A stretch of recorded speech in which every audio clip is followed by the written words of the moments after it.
This page is the vibrant cover of the February 2002 issue of Nintendo Dream magazine, packed with information on GameCube and Game Boy Advance titles. The cover features Sonic the Hedgehog, sporting a festive Santa hat, alongside beloved characters from Animal Crossing Plus. The issue promises extensive coverage of GameCube and GBA games. Prominently highlighted is Animal Crossing Plus, featuring extras like a calendar book, character stickers, and a development staff interview.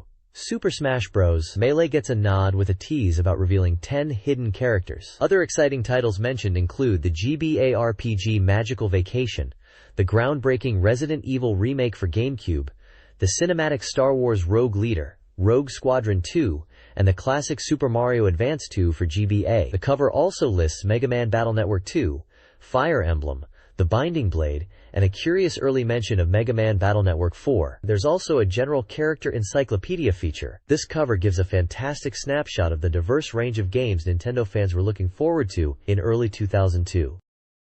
This page is a vibrant, full-page advertisement for Namco Museum on Game Boy Advance. It features characters from Tekken promoting the collection of classic Namco arcade hits, like Pac-Man, Dig Dug, and Galaga, bringing arcade fun on the go.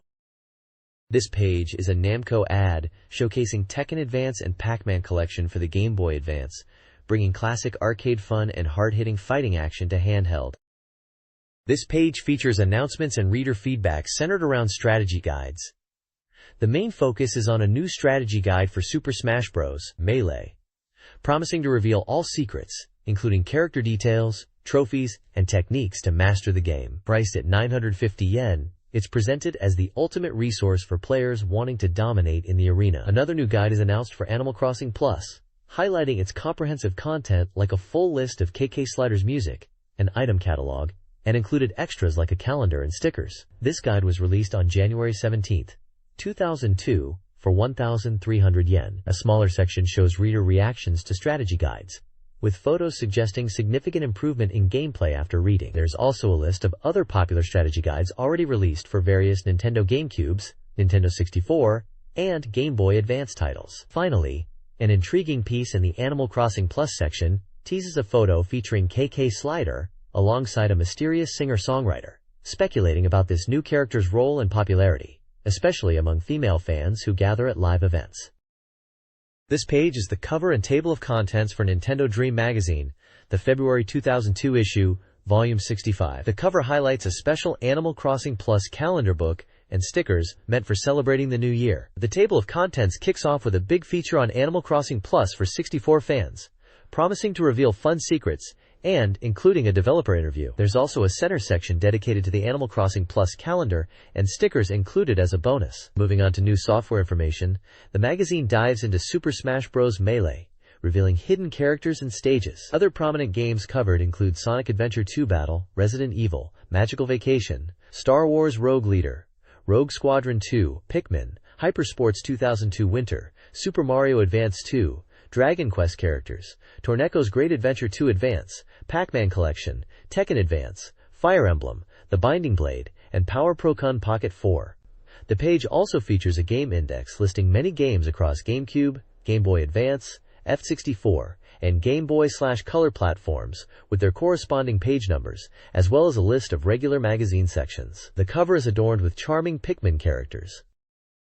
This page showcases the reader's most anticipated games ranking, highlighting upcoming titles they are excited about. The top spot is claimed by The Legend of Zelda for GameCube, tentative title, which the magazine notes secured the lead despite little information being released. Animal Crossing Plus for GameCube and Super Mario Sunshine, tentative title, round out the top three. Looking further down the list, Metroid Prime, tentative title, Resident Evil, and Doshin the Giant also feature prominently, showing strong anticipation for GameCube titles. Game Boy Advance games like Super Mario Advance 2 and Golden Sun, The Broken Seal are also highly ranked. The magazine notes that titles like Super Mario Advance 3, tentative, Doshin the Giant, Donkey Kong Racing, tentative, Bomberman 64, and From Software's first GameCube title, Rune, are appearing below the 15th spot, which is interesting.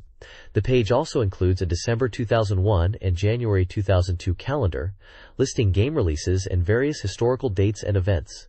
Finally, there's a small guide explaining how to interpret the game information pages found later in the magazine, detailing the categories like title, developer, release date, price, genre, number of players, and save data requirements. This page is all about giving back to the readers. It's a massive giveaway event, offering a fantastic selection of prizes, mostly focused on Nintendo's latest hardware at the time, the GameCube and Game Boy Advance. They've put together a sweet collection of goodies. The top prizes include a GameCube console bundled with a memory card 59, a GameCube controller, and even a Game Boy Advance console itself. For GameCube owners, they're giving away the incredibly popular Animal Crossing Plus. The GBA library is well represented too, with prizes like Super Mario World, Super Mario Advance 2, Capcom's action RPG hit Mega Man Battle Network 2, and the classic Breath of Fire 2. There are also more unique items, like a bath towel and a tanugi, a traditional Japanese towel, featuring characters from the roguelike series Shiren the Wanderer GB2, a theme song CD, and playing cards for the Kirby, Right Back at Ya anime, and even an alarm clock themed after the GQ World Soccer Pocket Series, listed here as World Advanced Soccer. Plus, a cool Mario Kart themed carrying case for your GBA. Readers just need to fill out a survey and send in a postcard to enter for a chance to win one of these awesome items. The deadline is January 19th, 2002. With winners announced in the April issue. It's a generous spread of prizes for fans of Nintendo and its key third-party developers.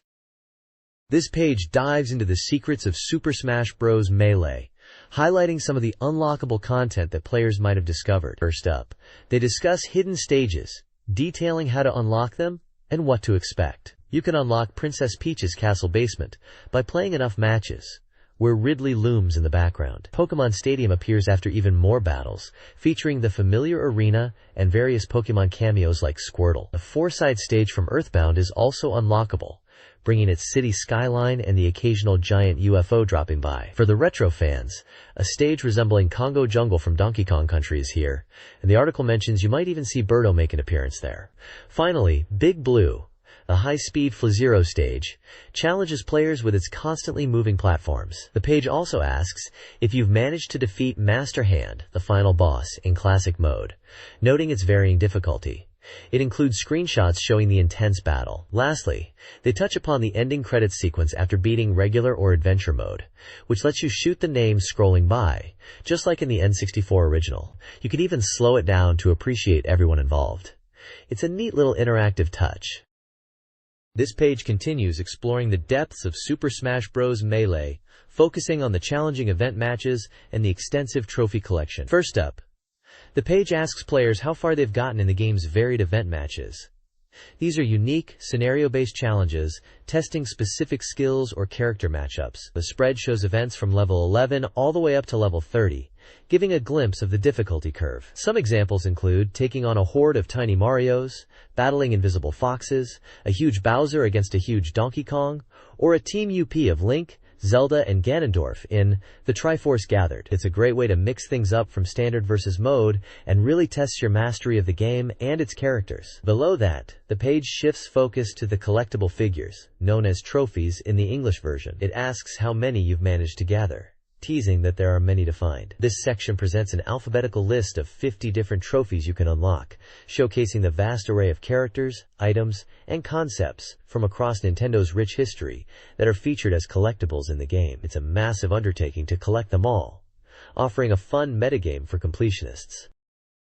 This Super Smash Bros. Melee page focuses on Luigi, showcasing his unique moveset. Luigi's special moves are detailed, including the bouncing fireball, Luigi Rocket, Super Jump Punch, and Luigi Cyclone. Key differences from Mario, such as Luigi's higher jump and slipperiness, are highlighted. The page provides tips for using Luigi effectively, recommending zoning with Fireball, approaching with the Luigi Rocket, and surprising opponents with the Super Jump Punch. A combo strategy is outlined, emphasizing his strengths and distinctive attacks, including the Hell Stab Side Smash. The page covers all of Luigi's moves, showcasing his diverse combat options. This page dives into another popular Pokemon joining the Super Smash Bros. Melee roster, Pichu! As Pikachu's pre-evolved form, Pichu shares a similar electric moveset, but with some key differences. Described as a character for advanced players, Pichu's attacks, while similar to Pikachu's electric shock, rocket headbutt, agility, and thunder, are weaker and harder to land effectively. A major drawback highlighted is Pichu's light weight, making it easily launched, and its thunder attack uniquely damages itself. The article recommends utilizing Pichu's agility and speed, suggesting a combo starting with a standard attack, followed immediately by a throw, perhaps after approaching with Rocket Headbutt. Due to Pichu's low attack power, the focus is on smart play and quick escapes rather than brute force. This character is definitely one for those seeking a challenge. This page proudly announces the arrival of Marth from the Fire Emblem series in Super Smash Bros. Melee. Marth is depicted as a swift sword fighter whose blade tip delivers powerful blows. The article breaks down his special moves. His neutral B is Shield Breaker, a charging attack. His side B is the Marvelous Combination, a rapid sequence of sword slashes that can be extended with precise timing. His up B is Dolphin Slash, a quick upward strike good for recovery. And his down B is Counter, which automatically retaliates against attacks. Gameplay screenshots demonstrate these moves. His appearance marks Fire Emblem's first foray into the Smash Bros. Universe. And the article also points out that his voice actor is Hikaru Midorikawa. There's specific advice on timing the counter and recommendations for simple combos, such as chaining standard attacks into his Marvelous Combination or using his Quick Up B. A comprehensive list of Marvelous other attacks is also included. This page unveils Ganondorf, the third character from the Legend of Zelda series to join Super Smash Bros. Melee, following Link and Zelda. He's introduced as the man wielding the third Triforce, and noted for his incredibly high attack power, making him a formidable opponent. The article details his powerful special moves. His neutral B is the Warlock Punch, a slow but devastating charged punch similar to Captain Falcon's. His side B, Flame Choke, is a forward dash that grabs the opponent with dark energy. The up B is Dark Dive, an upward striking grab that can aid recovery. Finally, his down B is the Wizard's Foot, a powerful downward kick effective as a spike. The overview mentions his heavy weight makes him hard to launch despite not being the most agile fighter, emphasizing his raw power compensates for this. A suggested combo chain involving standard attacks, a down throw, Warlock Punch, and finishing with Flame Choke is highlighted as being quite effective. The page also includes a list of his standard attacks. This page dives into Sonic Adventure 2 Battle for the Nintendo GameCube, highlighting its unique narrative structure told from two distinct perspectives, the hero side and the dark side. The hero side follows Sonic, Tails, and Knuckles as they fight for justice, while the dark side centers around Dr. Eggman, Shadow, and Rouge, who are plotting world domination. The game boasts a substantial story mode, with numerous stages, each offering 5 different missions to complete, adding significant replay value. The page shows screens detailing mission clear status, and a map screen for stage selection. It introduces the playable characters from each side: Sonic, the world's fastest hedgehog; Tails, the genius fox supporting Sonic; and Knuckles, the martial arts master protecting the Master Emerald on the hero side. Representing the dark side are Shadow, the enigmatic ultimate life form; Rouge, a treasure hunter with unknown motives; and Dr. Eggman, the roboticist seeking the Master Emerald for conquest. This dual narrative approach promises an exciting and varied gameplay experience. The next page details the hero side story stages in Sonic Adventure 2, showing off the distinct gameplay styles for Sonic, Knuckles, and Tails. First up is Stage 1, City Escape, starring Sonic. This level is all about high-speed platforming, as Sonic escapes military pursuit after getting captured. You'll be racing downhill, grinding rails, and using ramps for huge jumps, showcasing Sonic's classic speed-focused gameplay. The stage culminates in a boss battle against a military vehicle. Next is Stage 2, Wild Canyon, featuring Knuckles the Echidna. After Rouge attempts to steal the Master Emerald and Eggman shows up, the emerald is shattered.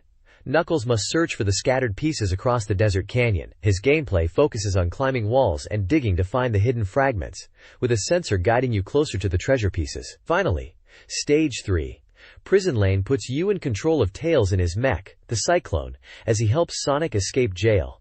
This stage shifts to a shooting game style. You lock onto enemies with the B button for continuous hits, and clear out areas to progress. You'll navigate through the prison, ride giant elevators, and eventually face a boss encounter against Eggman himself. The page also shows the health gauge, and warns that running out means game over. The next page dives into the dark side story of Sonic Adventure 2. It follows the adventures of Shadow the Hedgehog, Rouge the Bat, and Dr. Eggman. First up is Stage 1, Iron Gate, featuring Shadow. This stage is set in a military facility where Eggman is searching for the ultimate life form, Shadow. The gameplay here is similar to Sonic's, focusing on high-speed platforming and combat as you break through the heavily guarded base. You'll need to quickly pass through closing shutters to get high scores, and face off against foes using Shadow's unique abilities. The stage highlights fast navigation and breaking through barriers. Next is Stage 2, Dry Lagoon, starring Rouge the Bat. Rouge attempts to steal the Master Emerald, but Knuckles intervenes, causing the emerald to shatter into pieces. Just like Knuckles, Rouge's gameplay involves searching for the scattered emerald fragments using a radar. This stage requires gliding and climbing to explore the environment and locate the hidden pieces, showcasing her treasure hunting skills in a unique watery environment. Finally, Stage 3, Sand Ocean puts you in control of Dr. Eggman in his Eggwalker mech. Eggman is returning to a secret base hidden in the desert. This stage features mech-based combat similar to Tails' gameplay on the hero side. You'll shoot down enemies, break through defenses, and destroy obstacles like large pillars to make your way through the sandy terrain. The stage emphasizes destruction and navigating the environment with the powerful mech, featuring moving platforms and other traps.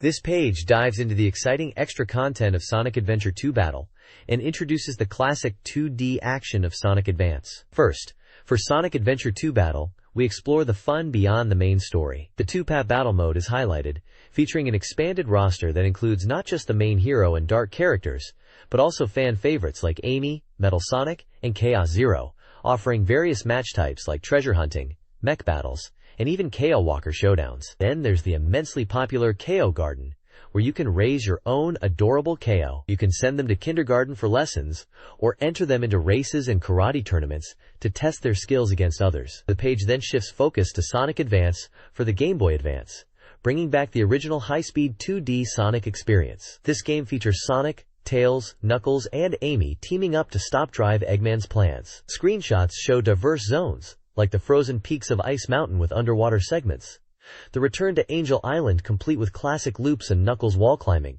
and the mechanical challenges of Egg Rocket, where Amy wields her hammer and Tails might find himself in a peculiar predicament. It's a pure, fast-paced platformer, perfect for the handheld. This page dives into the Nintendo GameCube version of Virtua Striker 3 Ver.2002, showcasing the exclusive original modes that enhance the gameplay experience. Released by Sega on February 14, 2002, this port builds upon the arcade version with added depth, even causing a slight delay in its release specifically for the Road to International Cup mode. The centerpiece is the Road to International Cup, an innovative action simulation mode, the first of its kind in the series. You take charge as the coach of the Japan national team, managing training, matches, and international trips over 4 years, aiming for World Cup glory. A cool detail is that the Japan team features real player names.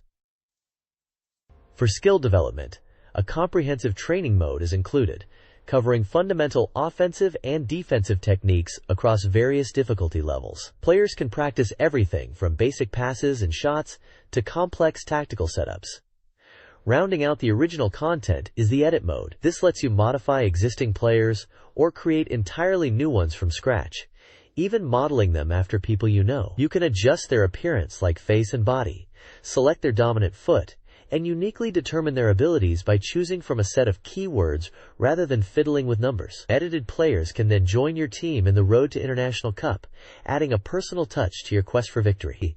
These additions make the GameCube version a robust package for solo players.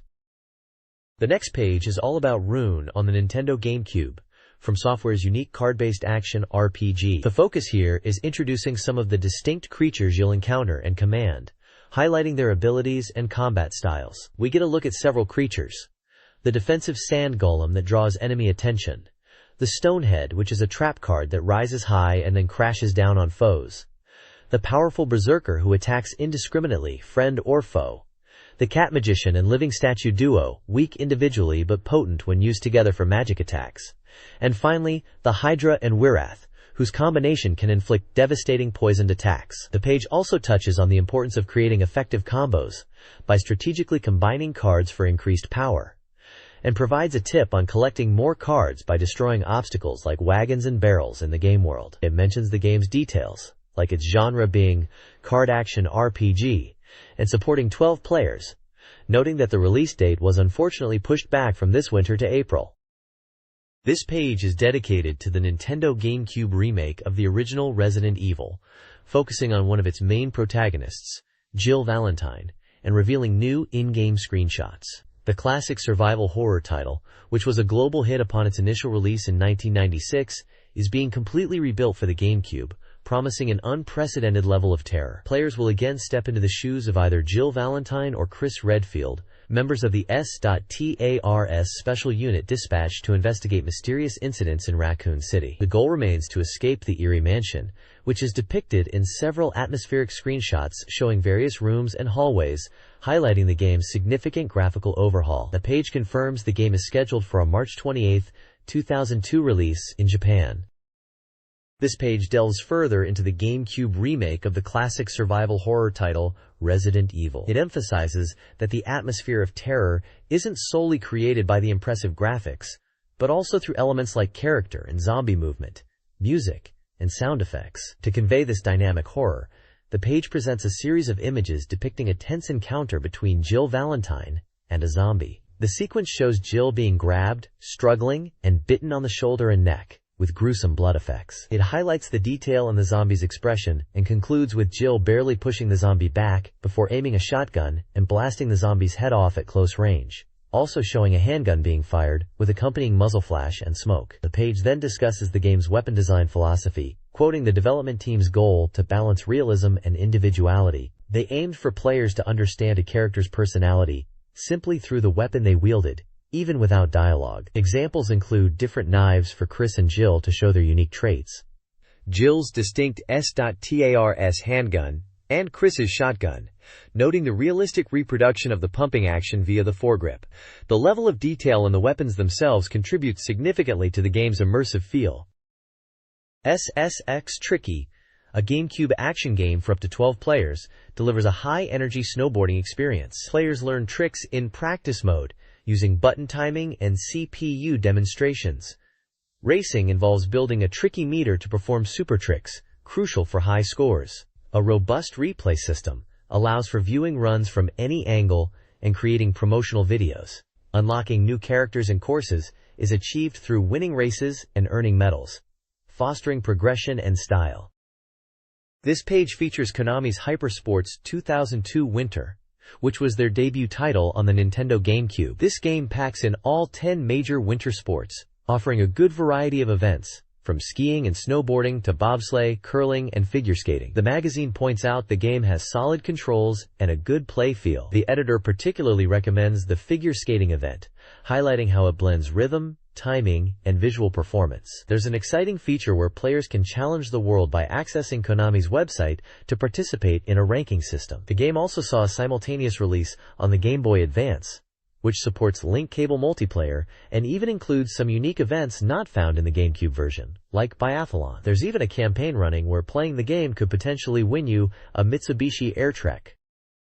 This page dives into the epic space combat of Star Wars. Rogue Leader Rogue Squadron 2 for the Nintendo GameCubes. As a sequel to the N64 game, this is a mission-based shooter that perfectly captures the feel of the Star Wars movies, putting you right into those thrilling space battles. The graphics are incredible, showcasing battles in the vastness of space and planet surfaces with stunning detail. Beyond the main campaign, there's even a dedicated training mode on Tatooine, where you can hone your piloting skills, a great addition for fans. The page also highlights some of the iconic Rebel Alliance starfighters you'll get to pilot, including the versatile X-Wing, the heavy-hitting Yarwing bomber, the fast-awing Interceptor, and the ground-skimming Snowspeeder, complete with its tow cable for taking down a Hats. It's a dream come true for any Star Wars fan, offering a deep dive into the universe's most famous ships and battles. This page continues the deep dive into Star Wars. Rogue Leader, shifting focus to specific missions and the formidable Imperial fleet. It details 3 iconic battles you'll experience. First is the legendary Battle of Yavin, tasking you with penetrating the Death Star's defenses, navigating the treacherous trench run, and delivering the proton torpedoes to exploit its critical weakness. Next up is the Izon Corridor mission, where you must protect the Rebel transport fleet as it navigates a secret route to the hidden base on Hoth, fighting through Imperial forces encountered along the way. The corridor's dark nebula makes visibility poor, requiring reliance on your radar to track enemies. Finally, the page covers the devastating Battle of Hoth. As the Empire attacks the Rebel base, you'll support the evacuation, engaging Imperial ground forces like the imposing Atwalkers, whose heavy armor is impervious to standard laser fire, and the lighter, faster ATSTs. Utilizing the Snowspeeder's tow cable is crucial for taking down the AT-ATs. The page also showcases the principal Imperial combat vehicles you'll face. There's the standard TIE fighter, nimble but with thin armor; the higher performance TIE Interceptor, often flown by elite pilots; the colossal Groundwalker with its impenetrable armor; and the bipedal Mest, often seen attacking in groups and commonly known as the Chicken Walker. It's a fantastic overview of the challenges and enemies awaiting you in these classic Star Wars engagements. This page dives into the world of Pikmin, focusing on Captain Olimar's desperate mission to recover his spaceship parts scattered across a strange planet before his life support runs out. The page highlights the importance of collecting these parts, as the number you find determines which of the game's 3 endings you'll see: the bad ending, under 24 parts; the normal ending, 25-29 parts; or the good ending, 30 parts. Following up on previous coverage, this section details the recovery of the remaining 6 parts needed to get Olimar home. It provides strategies for finding parts in the areas known as the Navel of the Forest and the Great Fountain/Spring. Specific parts covered include the space float, analog computer, repair-type screw, massage machine, and the UV lamp, complete with tips on which Pikmin to use and navigating the environment, often referencing a detailed map shown on the page. There are also helpful notes, like how the Pangasigusa flowers can change Pikmin colors, and that buried Pikmin will wither if not plucked quickly. It's a crucial guide for players trying to achieve the best ending and escape the planet.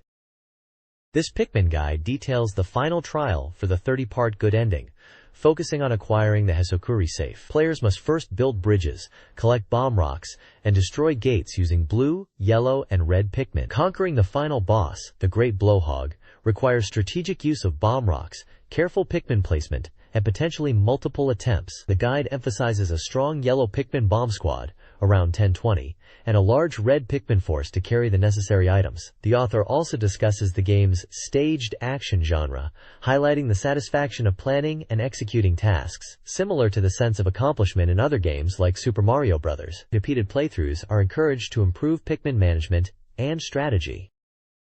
This page dives into Super Mario Advance 2 for the Game Boy Advance, a fantastic port of the legendary Super Mario World. It's not just a simple port though. It packs in cool new features, like the ability to save anywhere, and letting you play as Luigi alongside Mario. The guide focuses on the starting area, Yoshi's Island, showing off the map, and explaining how to find the crucial yellow switch, which unlocks dotted blocks throughout Dinosaur Land. It gives tips for various stages within Yoshi's Island, like collecting the 5 dragon coins in each level for a 1-up, and how to navigate tricky platforms, or deal with enemies like the Magnum Killer. Finally, it introduces the world's boss, Iggy Koopa, explaining how to defeat him in his unique seesaw battle, by timing your jumps to knock him off the platform. It's a great look at the start of this classic adventure on the GBA. This Super Mario Advance 2 guide covers Worlds 2, Donut Plains, and 3, Vanilla Dome. Donut Plains features Course 2, with a green switch palace key, a hidden stage, and boss Morton Koopa Jr., whose shockwaves require jumping to avoid. Vanilla Dome, accessible from World 1, has World 32's key to the Red Switch Palace. World 31 and 33 are lengthy, with World 33 including a skull raft. World 34 requires careful avoidance of bullet bills. Vanilla Dome's ghost house is also extensive. The Vanilla Dome boss, Lemmy Koopa, emerges from pipes with fake copies and shoots bubbles. Players should stomp the real Lemmy when he's near a pipe. This page features a guide for the Game Boy Advance title, Magical Vacation. The article picks up from last month, focusing on a map-based walkthrough of the Plane of Light. It starts with the protagonist heading to the seaside school, where they encounter a mysterious creature called Enigma, scattering their classmates to other dimensions. The journey continues to Tolena village, where strange murders are occurring. The protagonist finds their classmate Kilsh under the inn, being attacked by Enigma. Inache intervenes, driving Enigma away, though a sense of unease remains. Next, the guide moves to the Benaconcha ruins, providing a detailed map showing various item locations, like the leather mantle, baobab ring, and traveler's shirt. The ruins are home to creatures that, when defeated, yield items. After clearing the ruins, the walkthrough follows Tiramisu and Milfui back to the village. Here, the spirit of light, Lux, is found. The guide highlights an encounter with Tiramisu and Milfui, showing Tiramisu injured, leading to speculation about the cause. The spirit of love, Wish, is also mentioned. The page includes basic game information.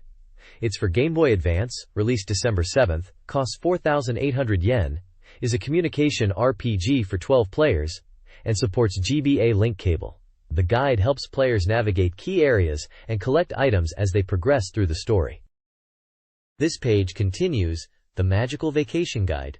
Picking up after the Benaconcha ruins, you encounter Balsamico, whose magic bus broke, and the peculiar ambassador of love, Tortilla, who denies being the village chief despite appearances. Your journey takes you to Lemit's palace, starting with navigating a topiary maze filled with hidden items like the red ribbon and wool hat. Inside the palace, information suggests classmates Lemon, Blueberry, and Pesh are present, but the palace is overrun by Enigma. You find Lemon inside, and eventually, Peshe joins your party. The guide emphasizes using the palace and its underground areas to gain vital battle experience, as Enigmas are numerous and tough, often attacking in groups. Using Arancia's sleep magic is recommended in these challenging fights. While Tortilla initially blocks the entrance, you eventually gain access, and he can even heal your party if you're tired from battle. Maps of the maze and various palace floors are provided to help locate items and navigate.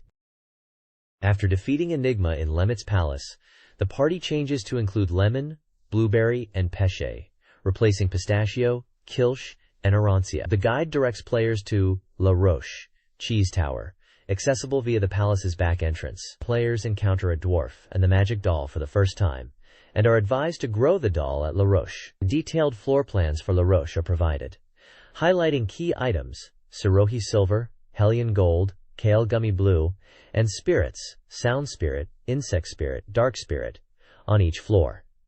The fifth floor features Cafe Or, who may join your party, and the Parent Rat. Character profiles for Lemon, Blueberry, and Peshe are also included. This page continues the adventure guide, first showing the map for the sixth floor of La Roche, Cheese Tower, where you can find Fucka's Tail. The guide then introduces the Dwarf Village, Gear Lava, and the Tower of Keyed Manga, explaining that recruiting Cafe Or is key to accessing this new area. Profiles are given for the characters Pickle, Chocolate, and Cafe Or, hinting at their stories. The majority of the page is dedicated to detailed floor maps of the Tower of Keyed Manga, covering floors 1 through 6.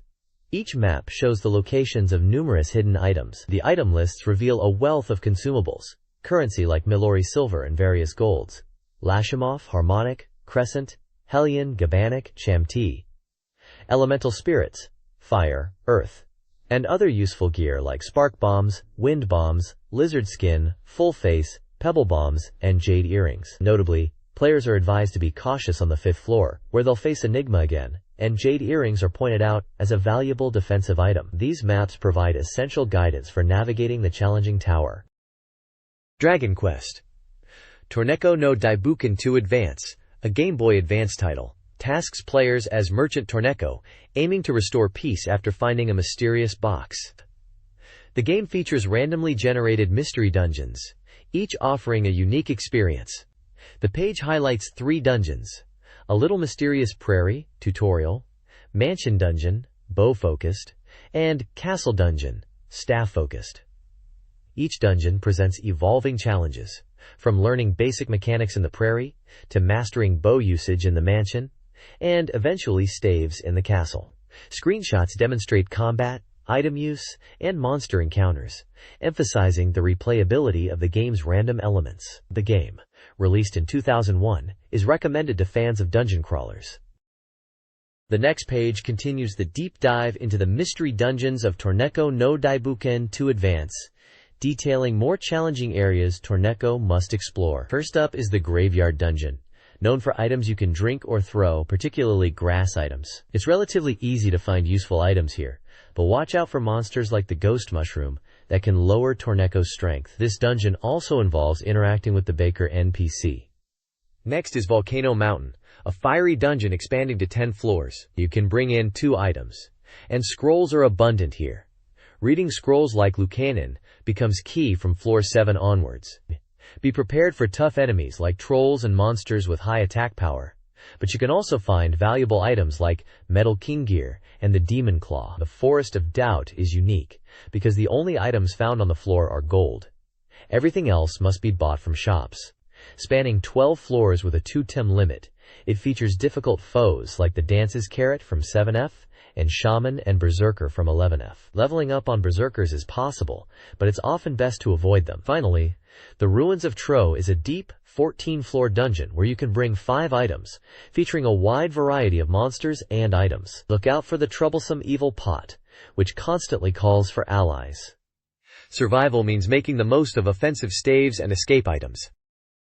This page delves into the Pac-Man collection for the Game Boy Advance, bringing together 4 different takes on the iconic yellow chomper. It features the original 1980 arcade hit, Pac-Man, celebrated for its groundbreaking ghost AI and classic dote-eating action.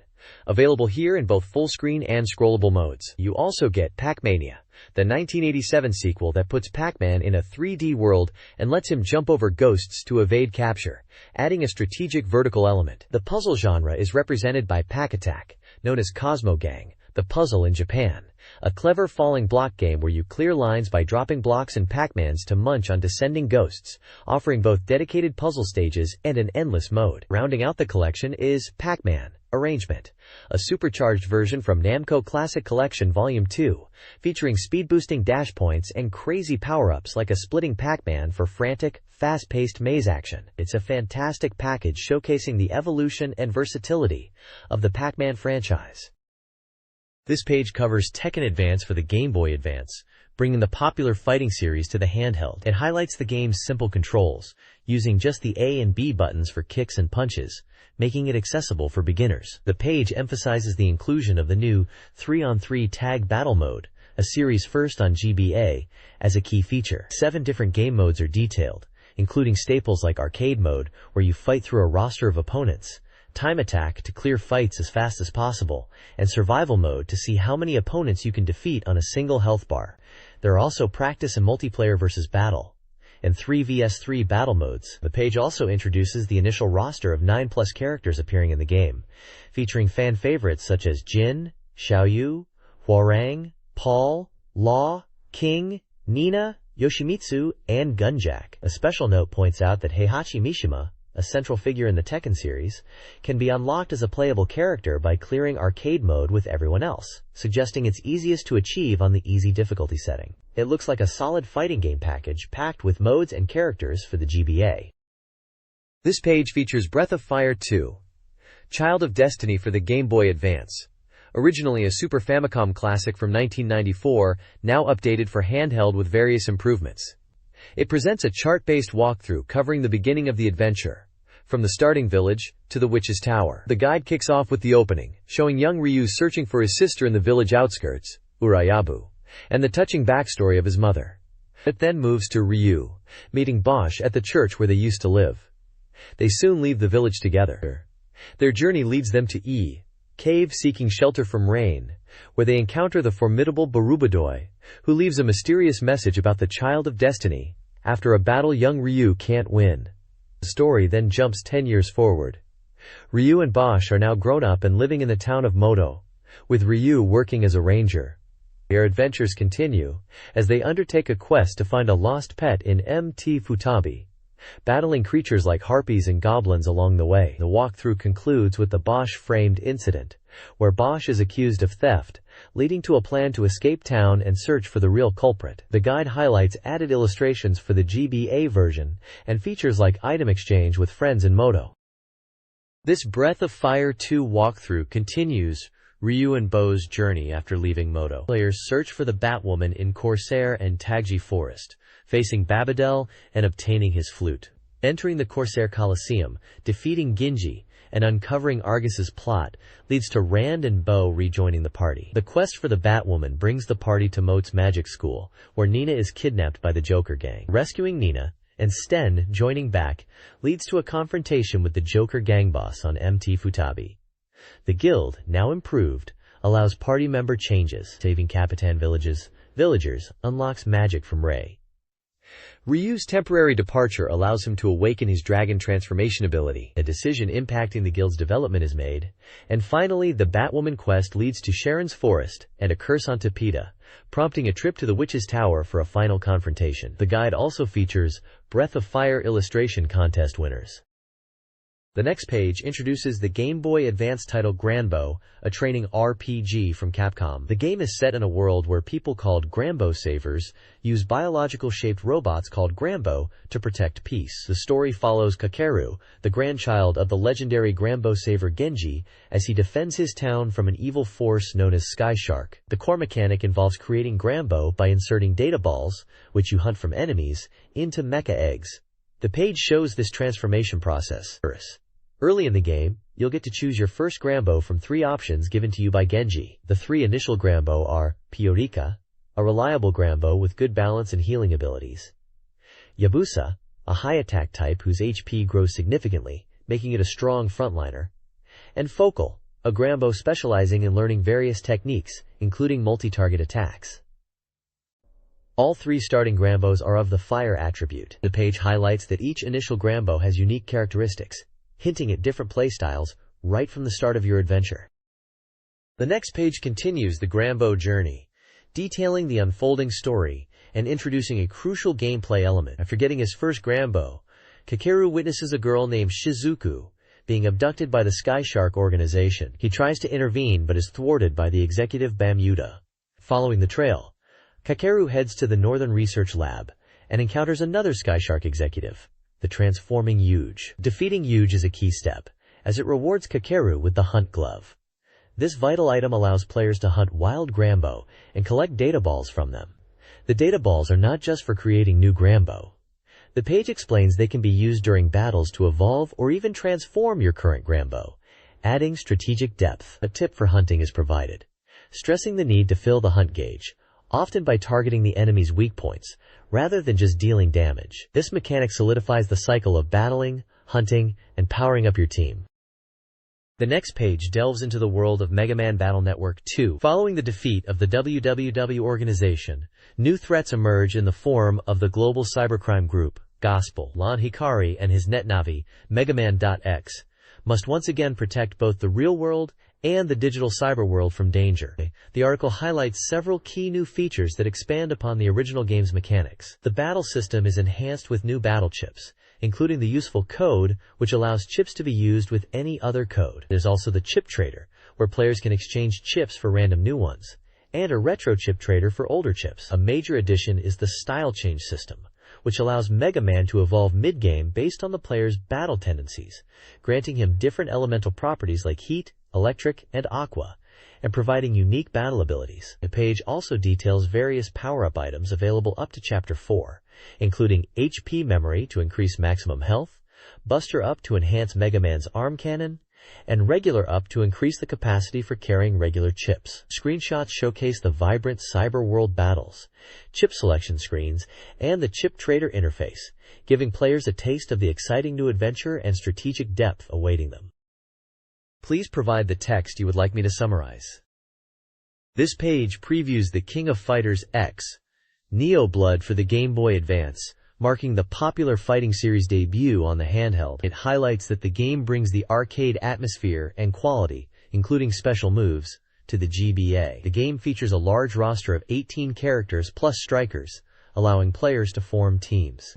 The article expresses excitement about the release, noting the high anticipation from fans, and wondering about the final quality. It mentions a beginner-friendly 3-button mode is available alongside the standard controls. Key characters featured include series mainstays Kyo Kusanagi and Benimaru Nikaido, alongside the new character, Hanahana, described as a Japanese girl raised in America skilled in ancient martial arts. The page also details 2 special battle modes, Counter Mode, which allows unlimited use of super special moves and super cancels, and Armor Mode, providing guard protection and super armor at the cost of certain moves. Screenshots show character select and gameplay action. Detailed move lists for the featured characters are also included, noting they are for the 4-button mode when facing right.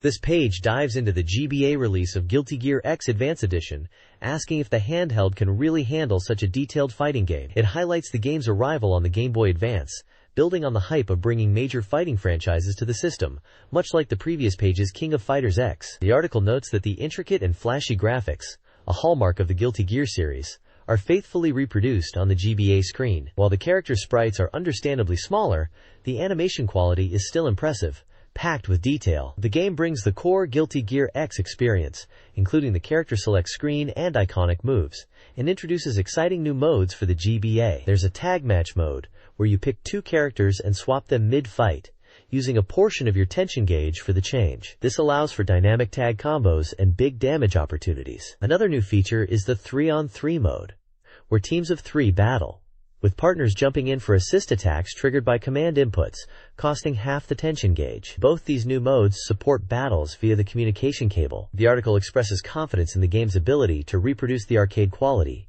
even showcasing detailed effects and animations, including the impressive awakening special moves, aiming for a level of detail previously unseen for a handheld fighting game of this era.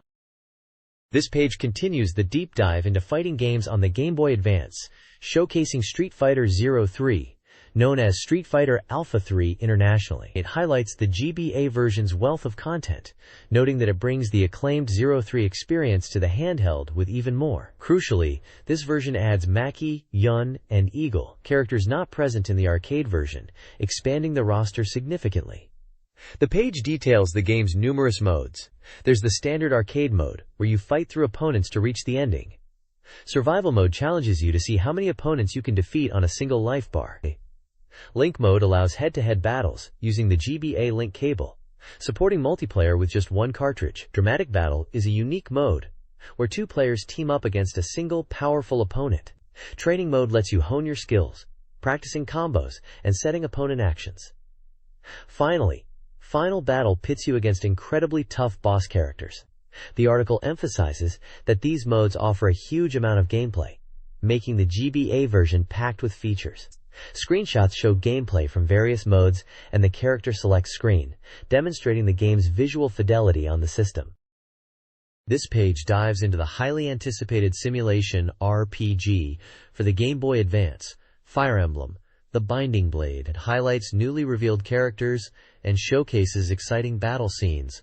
The article previews some key details about the game, noting it's a simulation RPG planned for release this winter, though the price is still undecided. The focus is on introducing more characters joining Roy's journey.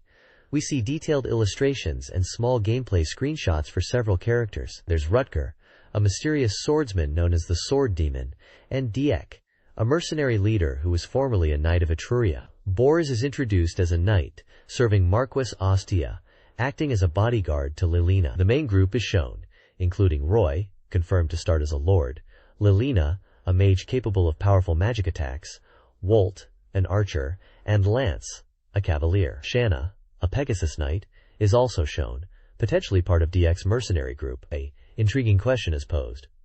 Are these allies or enemies? Mentioning Diek's mercenary group, and hints of where they might meet Roy and friends. Finally, the article confirms the starting classes for several characters, including Roy as a lord and Lilina as a mage, adding anticipation for their abilities in the game. This page is all about the upcoming Game Boy Advance title, Power Pro Kun Pocket 4. The big news is the debut of a pennant mode, allowing you to battle it out with 12 pro teams plus a team from Success High School. You select 6 teams from this pool and play through a pennant race, a fantastic addition. The highlight, as always with the Pocket series, is the Wild Success mode. This time, it's set in a high school baseball club, and features an absolutely bonkers story. It kicks off with the main character transferring schools, only for the captain to bizarrely vanish, apparently due to a ghost. The story revolves around getting the baseball club back on track, aiming for the prestigious Koshien tournament, while dealing with these supernatural happenings. Screenshots show off various aspects of the game, from the classic Power Pro gameplay during matches, to event scenes from the dramatic story, and menu screens for training and character development. You'll be building your own unique player through training and events, striving to become the strongest player possible while navigating this bizarre ghostly plot. It looks like the familiar, quirky, and addictive success mode gameplay is back, but with a truly unforgettable theme. This page features Animal Mania Heart-Pounding Compatibility Check, a Game Boy Advance title from Konami. It brings the popular animal fortune-telling system to the GBA, letting you find your personality type based on 12 different animals by entering your birthday and blood type. Beyond just finding your own type, the game lets you register friends' data to check your compatibility with them, offering detailed diagnoses and even a ranking of your top 10 most compatible friends. There's a daily check mode to see your fortune for any given day, helpful for planning. The animal question mode is unique, providing a deeper psychological analysis by having you answer questions posed by various animals. And it's not just fortune-telling. The game includes 5 different mini-games, like the Animal Bang Bang game shown in a screenshot, adding some fun gameplay alongside the compatibility checks. It looks like a charming adaptation of the fortune-telling craze for the portable console. This page features strategy guide announcements and game information. On the left, a guide for Magical Vacation is highlighted, detailing how it covers finding companions and navigating the quest after a tragic event where classmates were abducted from a seaside school. The main feature describes this event, showing an illustration of the characters happily gathered around a bonfire just before the mysterious Enigma entity appears and kidnaps 15 students and their teacher, leaving the protagonist to search for the others. Further down, strategy guides for Super Mario Advance 2 are shown alongside the game box art. A related section discusses Luigi finally taking a prominent role as a 1P character in Super Mario Advance 2, allowing players to choose between him and Mario from the start, highlighting his unique abilities. A screenshot shows Luigi using the Cape Feather power-up, illustrating gameplay from this port of Super Mario World. Finally, there's a list of winners for toy vouchers who responded to a survey included in Nintendo game strategy guides. This page is a fantastic pullout, giving readers a special sticker sheet dedicated to the original Animal Crossing, Dubutsu no Mori, and its Animal Crossing Plus iteration. It features a massive collection of character stickers, showcasing a huge variety of the game's charming villagers and special characters, including the legendary KK Slider. Below the main character grid, there are additional bonus stickers. On the left are calendar stickers, with house and cake icons, hinting at using them for marking events in a calendar, with instructions to check page 60 for usage ideas. On the right, there are ticket stickers, labeled with Animal Crossing Plus and Village, looking like tags you could fill in, with usage instructions pointing to page 72. This is a cool piece of memorabilia from the game's early days. This page appears to be the back of the sticker sheet featured on the previous page. It is a plain yellow page with a textured appearance, and the right edge shows a rough, torn texture, likely where it was detached from the magazine binding. There is no text or editorial content on this page. This page features the Fan Club section, highlighting popular Nintendo games with fan-submitted art and comments. It kicks off with the GameSoft Fun Club for 2002, welcoming readers to discuss the year's exciting games. The Super Smash Bros. Section focuses on Super Smash Bros. Melee, celebrating the unlocking of hidden characters like Luigi, Ganondorf, Pichu, and Marth, and teasing another character in the next issue. Fans share art and thoughts on characters and stages, like Peach's moves and Ganondorf's power. The Animal Crossing section discusses using the GBA cable with Animal Crossing Plus, with fans sharing illustrations about the game, including sleeping in a futon and engaging in competitive 4-player treasure hunting. The Mario Family section showcases fan art featuring characters like Wario, Koopa Troopa, and Yoshi, expressing affection for even the villainous characters and celebrating the GameCube Mario experience. Finally, the Fire Emblem Fan Club section notes Marth's appearance in Super Smash Bros. Melee and ponders which other Fire Emblem characters might show up. Fan art highlights characters from the series, such as Leaf from Thracia 776 and Lilina and Roy from The Binding Blade, with comments showing appreciation for them. This page dives into fan-voted game character rankings from the Nintendo Dream Entertainment Club. It kicks off with a cool ranking, where Link and Fox were neck and necks, featuring fan art of both Heroes and Sheik. Next is the cute ranking, a fiercely contested category with diverse tastes, highlighting characters like Kirby, a Pikmin, Cream the Rabbit from the Sonic series making an appearance, and Princess Daisy. The sexy ranking saw Samus Aran overwhelmingly take the top spot, showcased with fan art of both Samus and Sheik. Then comes the bad ranking, featuring art of Shirin from the Shirin the Wanderer series. The genius ranking highlights Jeff from Earthbound, Mother 2. The easy-to-draw ranking shows the instantly recognizable Chain Chomp from the Super Mario series. Finally, the round ranking unsurprisingly features Nintendo's Puffball mascot, Kirby. The page wraps up by noting, these fun rankings were compiled to show how much passion fans have for game characters, promising more rankings in future issues. This page is packed with fan contributions, acting as a hub for various game series fan clubs. It kicks off with the Kirby fan club, noted as the most popular this month, boosted by the Kirby anime and Super Smash Bros. Melee. Fan art features characters like King Dade and Adeline. Next up is the Mother Revival Prayer Committee, expressing hope for a larger feature next time, accompanied by some heartfelt fan art from the series. The Star Fox fan club section touches upon Slippy's voice in Super Smash Bros. Melee and mentions new information about the upcoming Star Fox adventures on GameCube, showcasing fan art, including theories about the characters. The Zelda fan club focuses on the highly anticipated The Legend of Zelda, the Wind Waker for GameCube, actively soliciting fan ideas for characters, playfully suggesting cat-eyed versions of Link and Ganondorf, alongside various pieces of fan art. Finally, the Out of Bounds Entertainment Club corner offers a more general space, discussing the positive outlook for 2002's thanks to major titles like Super Smash Bros. Melee, Super Mario Sunshine, and Animal Crossing, and featuring fan art from other series such as Metroid, showing Ridley, and Pikmin. This page features an ongoing series titled Dream Drunker World Atlas, a zoology dictionary, this time focusing on the iconic Goomba and its variants. The top panel shows a scene from within a castle, hinting at adventure. The main content is a humorous comic strip, where Goombas debate the ethics of eating mushroom soup, given that they themselves resemble mushrooms. The conversation highlights the absurdity of their situation, before one Goomba is sent off to pick more mushrooms for the soup. Below the comic, detailed profiles are provided for the Goomba, Kuribo, Paragoomba, Patakuribo, and Mini Goomba, Mamekuribo. The Goomba is described as one of the most famous enemy characters in the Mario series, easily defeated by jumping on them, and, interestingly, noted as originally being soldiers of the Mushroom Kingdom who turned traitor.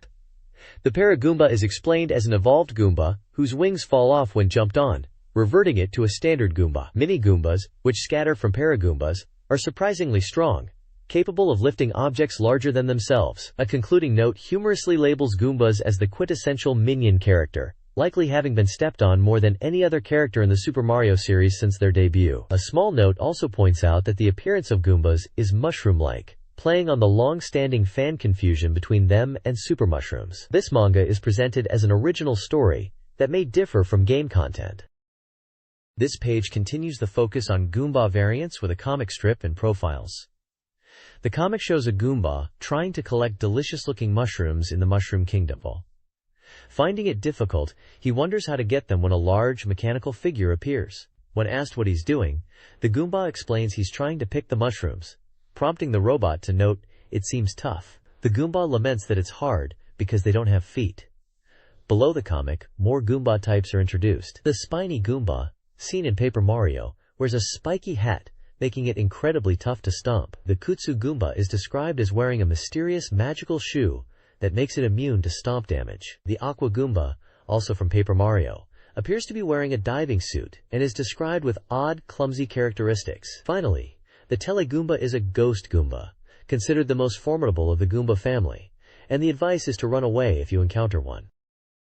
This page follows up on the Goomba discussion from the previous page, with a humorous comic strip and profiles of more relatives. The comic shows a standard Goomba struggling to reach something high up when a figure resembling a Goomba with glasses and a light bulb appears, identifying himself as the inventor Drive, Ariamaru, and offering a magic hand tool. The Goomba is amazed by its utility, prompting Drive, Ariamaru, to ponder how much more diverse the Goomba species could be if they had hands. This leads to a comical paradox when the Goomba asks how the magic hand itself was assembled. Below the comic, 3 more members of the Goomba family are profiled. First is the Kuraban, a tough relative whose body is hard, quickly recovering even if stomped, with a parachute type also mentioned. Next is the Paragoomba, known in Japan as Patakuri, described as the winged evolution of the Kuraban that loses its wings when stomped, becoming a regular Kuraban, and is called a fleeting character. Finally, the Sarasaland Goomba, known as Chibibo, is introduced from Super Mario Land on Game Boy. This relative from Sarasaland inherited the family's easily defeated nature, but notably lacks the standard Goomba's eyebrows. This page continues the exploration of the diverse Goomba family, following up on the previous discussion. A humorous comic strip depicts Goombas facing everyday challenges like reaching things and eating mushroom soup without hands, leading to existential questions about their appearance and purpose. The glasses-wearing Drive Ariamaru from the previous page reappears, adding to the confusion. Below the comic, more Goomba relatives are introduced: the regal Kuri King, the spear-wielding Yariku, the small, round Kurikuri, and the ghostly Kuriobake. The accompanying text notes Kurikuri's resemblance to Kuriban and speculates on an evolutionary line culminating in Yariku, who uniquely possesses hands among this group. The editorial note reflects on the extensive Goomba introduction and apologizes for the lack of illustrations this month, promising the return of the DD Guidance segment next time. This page features the Game Music Club, dedicated to introducing game soundtracks. It highlights the soundtrack for Castlevania 64, calling it a representative action game score from Konami. Released in March 1999, the soundtrack includes numerous tracks from the game. The music staff included Koji Igarashi as sound producer and directors, and composers Masahiko Kimura, Motoaki Kageyama, and Mariko Egawa. A reader review praises the soundtrack, highlighting the impactful opening track with its violin and piano, and the tense music from the Labyrinth Garden. The column also features a reader feedback section discussing how to find rare soundtracks, mentioning the difficulty of obtaining the Dream Fountain soundtrack. Finally, the page announces a giveaway, offering readers a chance to win soundtracks for Super Mario 64 or Castlevania 64. This page is dedicated to Animal Crossing Plus, the Nintendo GameCube version of the beloved life simulation game. It gives the core details for the game, including its platform, the fact it was published by Nintendo, released on December 14th for 6,800 yen, is a communication genre game for one player, requires 59 blocks on a memory card, and even mentions that a memory card 59 is included in the package. Plus, it's compatible with the GBA cable for connectivity features. The page features a festive Happy Merry Xmas graphic, and looks forward to the new year with a Welcome to 2002 message. There's also mention of an enjoyable calendar book spanning from late 2001 to early 2003, highlighting that since 2002 is the year of the horse, many horse characters from the game are gathered together. Throughout the page are pictures and names of many classic Animal Crossing characters, giving fans a glimpse of the residents they might encounter. You can spot familiar faces like Cap'n, Mr. Rossetti, giving his iconic "Don't reset your memories" warning, Gulliver, Tortimer, and villagers such as Aurora, Marina, Blathers, and many others. It's a fun, holiday-themed look at the game, and its colorful cast, as players were starting their new lives in the village. This guide explains how to use the Animal Crossing Plus Calendar Book, a tool for tracking both real-life and in-game events, from December 2001 to January 2003. The calendar functions as a regular calendar, allowing players to log game events. Special stickers mark character birthdays, vendor visits, concerts, encounters, boat trips, and house upgrades. The book also provides spaces to collect stickers of villagers like KK Slider, Curly, and Puck, creating a visual record of the player's Animal Crossing town. Players are advised to check the in-game diary and use the calendar to remember events, with examples shown on the December 2001 calendar, e.g., moving in, meeting Cap'n. This page dives into the essentials you absolutely need to play Animal Crossing Plus on the GameCube. Obviously, you'll need the GameCube console itself and the Animal Crossing Plus game disc, which is highlighted as having been released on December 14th. But here's a crucial point.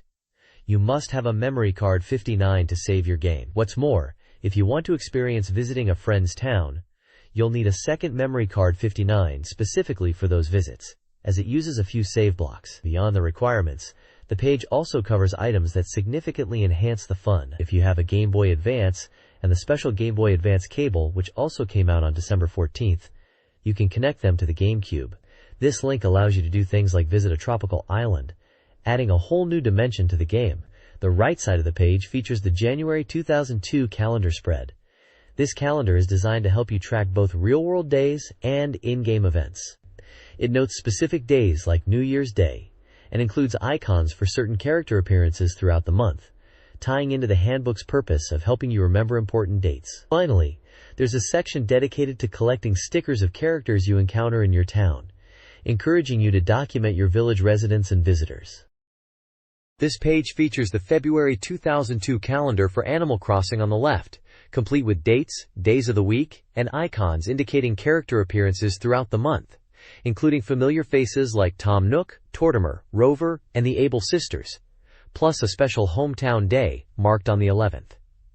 The main focus on the right side is showcasing the exciting new additions in Animal Crossing Plus for the GameCube. It details how connecting with a Game Boy Advance allows travel to a tropical island, introducing new characters like Cap and Me. Other convenient new features include improved item management, like selecting multiple items at once. There's a significant increase in furniture, fish, and insects compared to the N64 version, boosting the game's collection aspect. The page also confirms you can create multiple villages using separate memory card 59s, design your own patterns at the Able Sisters tailor shop, and enjoy more in-game events, including holiday gifts from the mayor and participation in sports festivals. Plus, you can now donate fossils and other items to the museum, run by Blathers. The bottom also includes spaces for collecting character stickers, linking back to the previous page's theme. This page features the March 2002 calendar for Animal Crossing, showing appearances by familiar faces like KK Slider, Joan the Turnip Seller, and Nat the Bug-Catching Champion, with a special Spring Day marked on the 21st. The page goes on to detail key features, particularly house upgrades.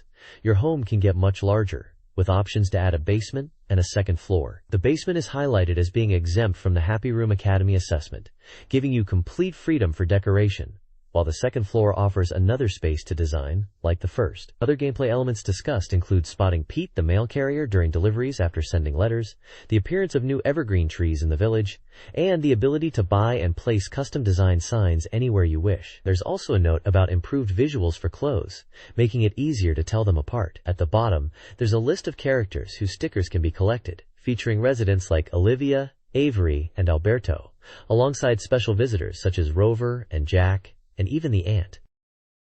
The next page continues the Animal Crossing content with the April 2002 calendar. Special dates this month include multiple days dedicated to cherry blossom viewing from the 5th to the 7th, a spring sports day on the 20th, and greenery day on the 29th. Just like the previous month, you can see certain characters making appearances on specific days.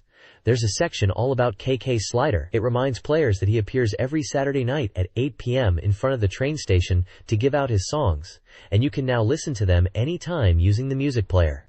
A long list of his available songs is presented.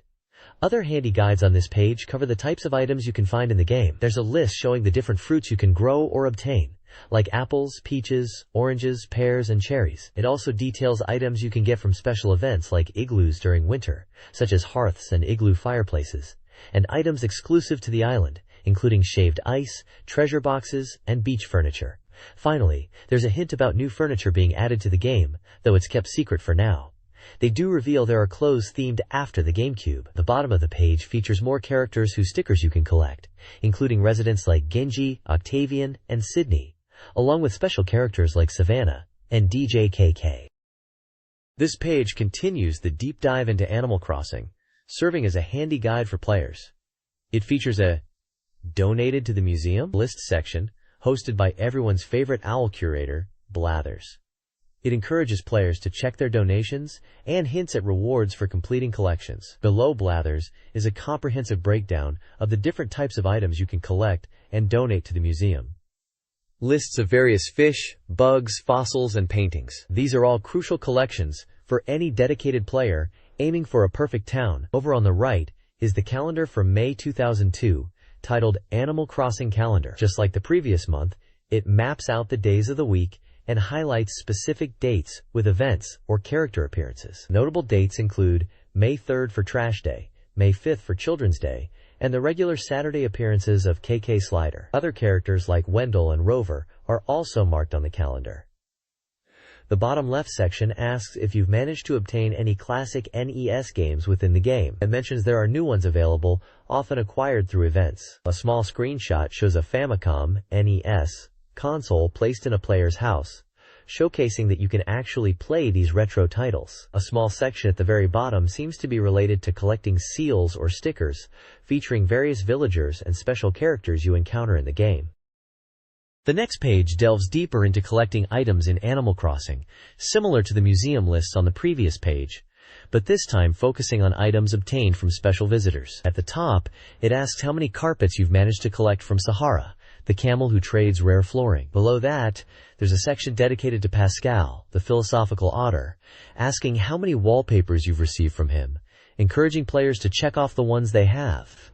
Further down, it highlights the rare items Gulliver the seagull washes ashore with, prompting you to list what unique treasures you've acquired from him, noting that there are many rare items to find. There's also a space to jot down notes about getting your fortune told by Katrina the Panther and any luck you might have experienced afterward, perhaps hoping for improved financial fortune. Finally, mirroring the previous page's theme, there's a section for collecting character seals, listing several villagers and special characters like Carmel, Gabrielle, Apron, Eclair, Arsène, and Cadiz, and Assam. The left side features the Animal Crossing calendar for June 2002, marking the days and highlighting the summer fishing tournament held on multiple Sundays throughout the month. You can also see icons indicating when characters like KK Slider, Wendell, and Pascal might appear. This page continues the deep dive into collecting everything in Animal Crossing, building on the previous page's lists. On the left, it focuses on special items you can get, kicking off with a checklist for items received from Tortimer, the village mayor, commemorating special days like New Year's Eve or catching big fish. It even shows a picture of Tortimer himself pondering getting a new bridge. Below that, there's a section on collecting accessories, highlighting items you can hold, like different colored balloons and pinwheels, many available through Nook's Cranny sales. It also lists various types of fans and pinwheels to find. The lists for diaries and house paints follow, showing the different styles of journals and the 11 distinct colors you can use to customize your rooftop. Finally, there's a fun section for collecting character seals, listing several villagers you might encounter like Chief, Dumbbell, and others from the original 64 game. On the right side is the July 2002 Animal Crossing calendar. It marks out the days and shows when special characters might visit, like KK Slider performing on Saturdays, and Wendell the Walrus, or Pascal the Otter showing up on Sundays. The 20th is highlighted as Summer Day, a special event to look forward to. This Animal Crossing magazine page details August 2002 events and design features. The left side lists weekly fireworks festivals and special character appearances, KK Slider, Wendell, Pascal. The right side focuses on custom design options, highlighting the ability to create patterns for clothes, floors, and walls at the Able Sisters shop. Design is possible on the GameCube, 980 bells, or free Game Boy Advance with cable. Tips include clear design goals, repeated clothing trials, paying attention to that patterns, and using the rotate and stick technique for symmetrical floor/wall designs. Finally, the page lists character seals, including Daco and Strawberry. This page offers a creative challenge for Animal Crossing players, showing how to use the in-game design tools to create pixel art. It provides a step-by-step guide on drawing Kirby, starting with a simple circle shape and then adding details like color, feet, eyes, and mouth, demonstrating how to leverage the shape tools available in the game's design interface. Below the tutorial, blank grid spaces are included, encouraging players to sketch out their own original designs before creating them in the game. At the bottom, various character seals are displayed, featuring names of villagers or characters. The right side of the page presents the September 2002 calendar for Animal Crossing, detailing the month's events. Alongside the dates and days of the week, it highlights special occasions within the game world, such as Mayor's Day, Mid-Autumn Moon Viewing, and Autumn Day. Small icons of different Animal Crossing characters and villagers are shown next to certain dates, indicating who might be appearing in your town or which events are happening. This calendar serves as a handy guide for players wanting to keep track of notable dates and character visits in their virtual lives. This page dives deeper into the creative possibilities within Animal Crossing, following up on the design feature from the previous page. On the left, it presents the October 2002 calendar, mirroring the format of the September one, highlighting dates and marking in-game events like the 13th night moon and Halloween, complete with character icons appearing on certain days. The right side focuses on Dream original designs, showcasing 2 cool pixel art creations players can make. First up is a design of Kirby, noted as being inspired by page 69. And it looks great. They show how you can use this large-scale design on everything from your character's shirt and umbrella to your wallpaper and carpet inside your house, and even the entrance area. The magazine points out how cute the large depiction of Kirby is. Below that, they feature a design of the Nindori magazine logo itself, recommending it for clothing, and again showing how it can be applied to various in-game items like umbrellas and furniture. They mention you can easily change the colors to suit your taste. Finally, at the bottom, there's a section for collecting seals of characters you meet in the game, listing several villagers whose seals you can collect. This page continues exploring creative possibilities in Animal Crossing with unique custom designs. On the left, it showcases pixel art patterns players can create. The first is a design featuring Mario, demonstrating how it can be used for wallpaper, carpet, a doormat, and even an umbrella, noting how cool the design looks on clothing. They even suggest wanting a Luigi version. Below this is a continuous pattern of Pikmin, also shown applied to wallpaper, carpet, a doormat, and an umbrella, with a comment that the umbrella version is surprisingly nice. At the bottom, there's a section encouraging players to collect seals for villagers they meet, listing several character names like Bagel, Tommy, and Lucky. The right side presents the November 2002 calendar for Animal Crossing. It highlights recurring in-game events, particularly the autumn fishing tournament held on multiple Sundays throughout the month, 3rd, 10th, 17th, and 24th, featuring characters like Tortimer and Chip. The calendar also notes Hard Workers Day on November 23rd, and shows KK Slider appearing on select dates, including the 30th. This page features the December 2002 calendar for Animal Crossing on the left. It lists the days of the week and dates, highlighting Saturdays in blue when KK Slider appears to perform. Other characters, likely villagers, and the Mayor Tortimers, are also shown next to specific dates. Notably, December 23rd is marked as Eve's Day, and December 31st is Countdown, or New Year's Eve, featuring Tortimer. The right side offers a village growth diary, encouraging players to record key milestones in their Animal Crossing life. There are spaces to note the start date, the name of the first villager to move in, and names of other villagers. It also provides fields to log the dates when essential tools like the shovel, net, fishing rod, and axe were acquired, as well as the player's birthday and the date of their first visit to another town. Below this, there's a section to stick seals of villagers met, listing several Japanese character names like Norip, Elfin, and Opal. It's a cool way to personalize your Animal Crossing journey and track your progress.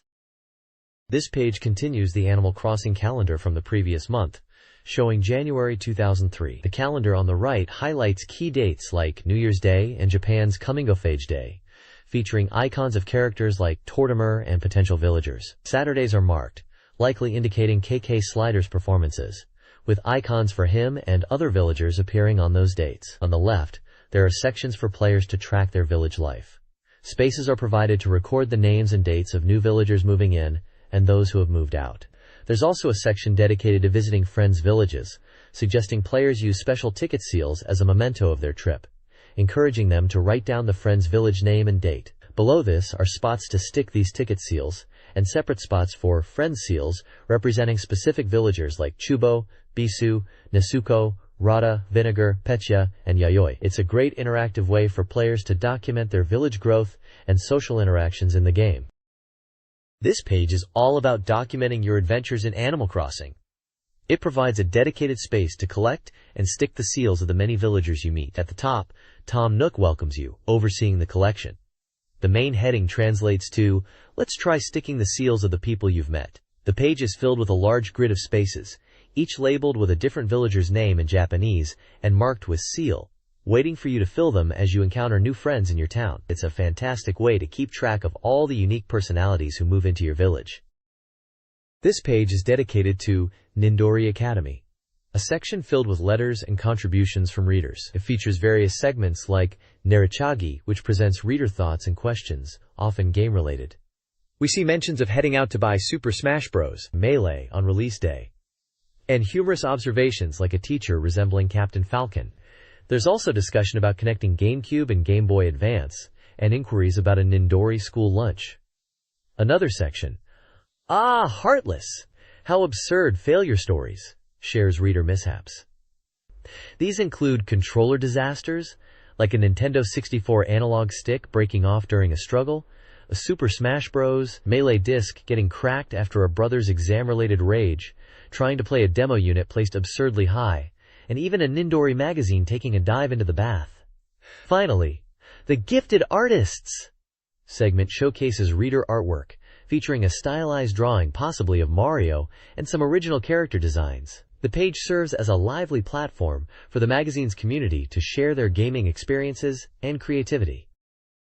This page is part of the Nindodori Academy reader section, starting with an introduction addressing a reader from Osaka about something possibly being a lie. It features this month's duty officer, humorously profiling a 3-year-old whose hobby is searching for blue school bags.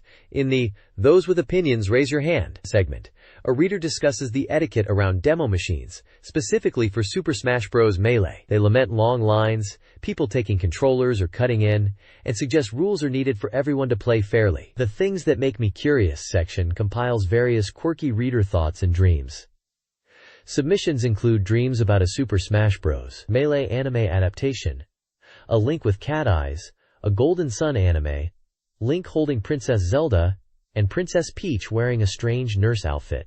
Other curiosities touch upon Super Smash Bros. Melee figurines, peeking at Link from below, a humorous take on Hyrule, playing GoldenEye and F-Zero X for stress relief, a parent's reaction to Resident Evil, wondering about Fox's boots, and a dramatic incident involving Animal Crossing. Finally, what about this kind of project?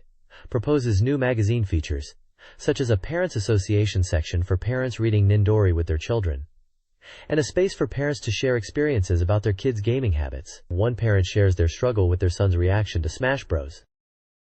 This page is packed with reader input from the Nindori Academy section.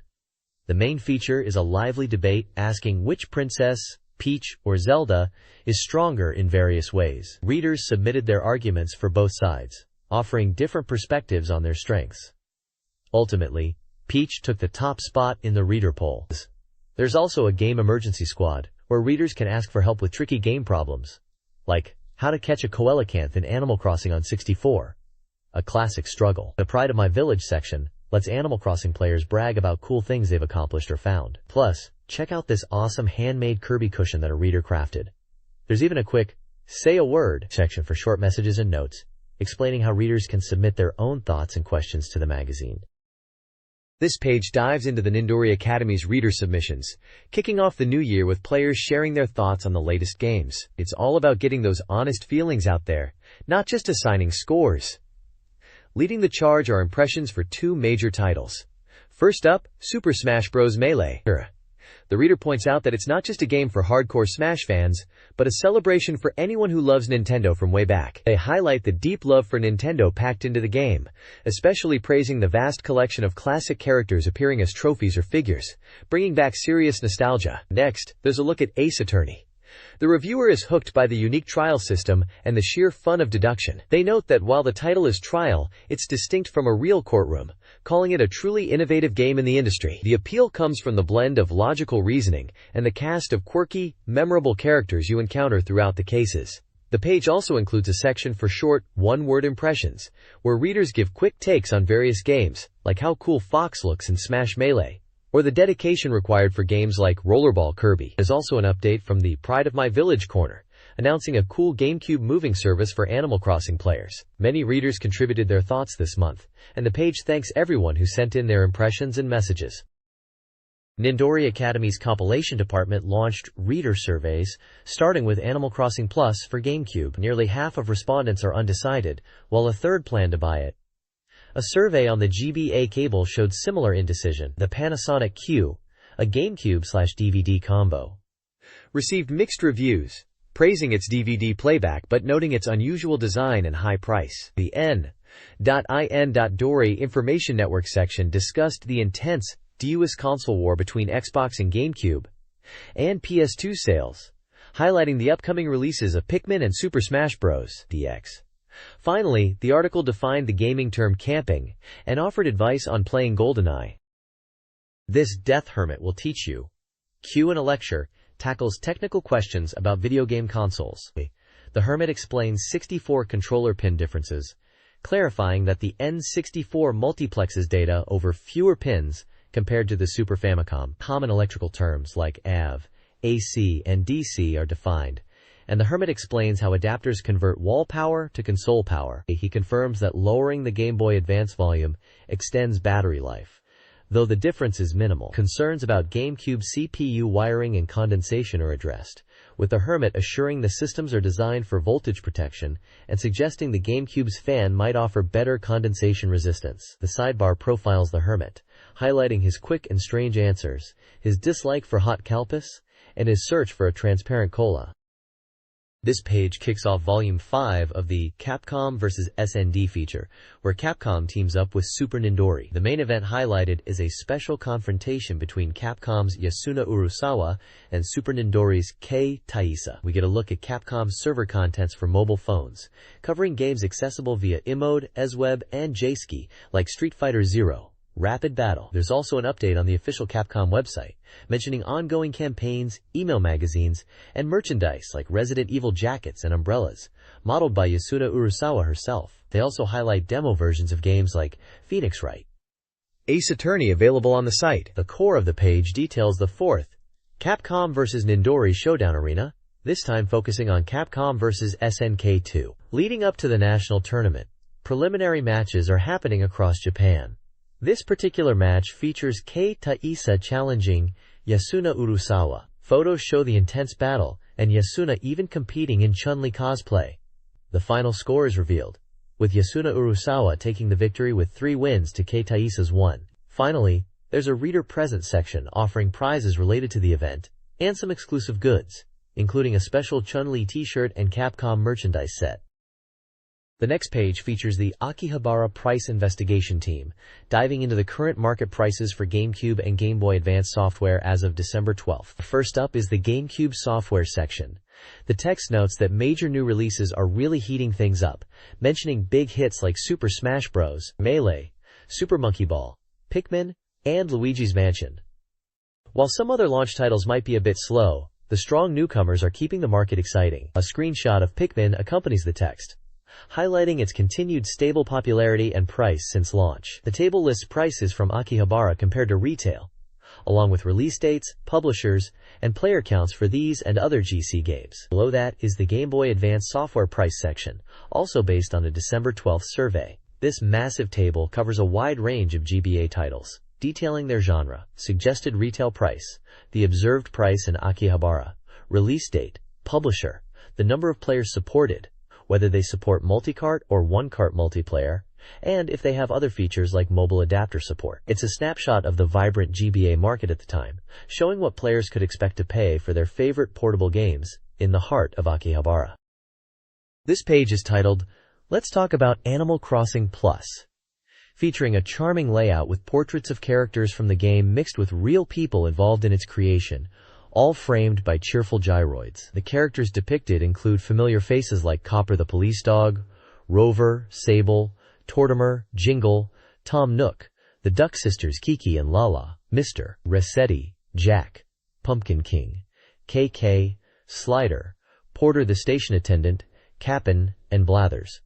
The page announces a special interview with a super luxurious cast involved in the recently released Animal Crossing Plus. Featured are producer Takashi Tezuka, directors Katsuya Iguchi and Hisashi Nogami, and Kazumi Totaka, who is known as the model for the character KK Slider. The text teases that while the game is new and some secrets must be kept, the interview promises interesting stories, encouraging readers to settle in comfortably and enjoy the discussion. This page continues the look at Animal Crossing Plus, featuring an interview with the development team, alongside cheerful character art and developer portraits. The main topic discussed is the transfer service, allowing players to move items from their Nintendo 64 town to the GameCube version. It explains that while transferring the entire town and residence isn't feasible, items can be moved using an N64 controller pack connected to the GameCube and transferring data to a memory card 59. The service is announced to start on January 10th. The discussion touches on the technical challenges of data transfer, especially for multiple players, and the effort required from the development team and retail branches to support the service. The page also introduces the super luxurious cast for the interview, including producer Takashi Tezuka, directors Toshihiko Tsukashi, Katsuya Eguchi, and Hisashi Nogami, and sound director Kazumi Totaka, highlighting their roles in creating the beloved game.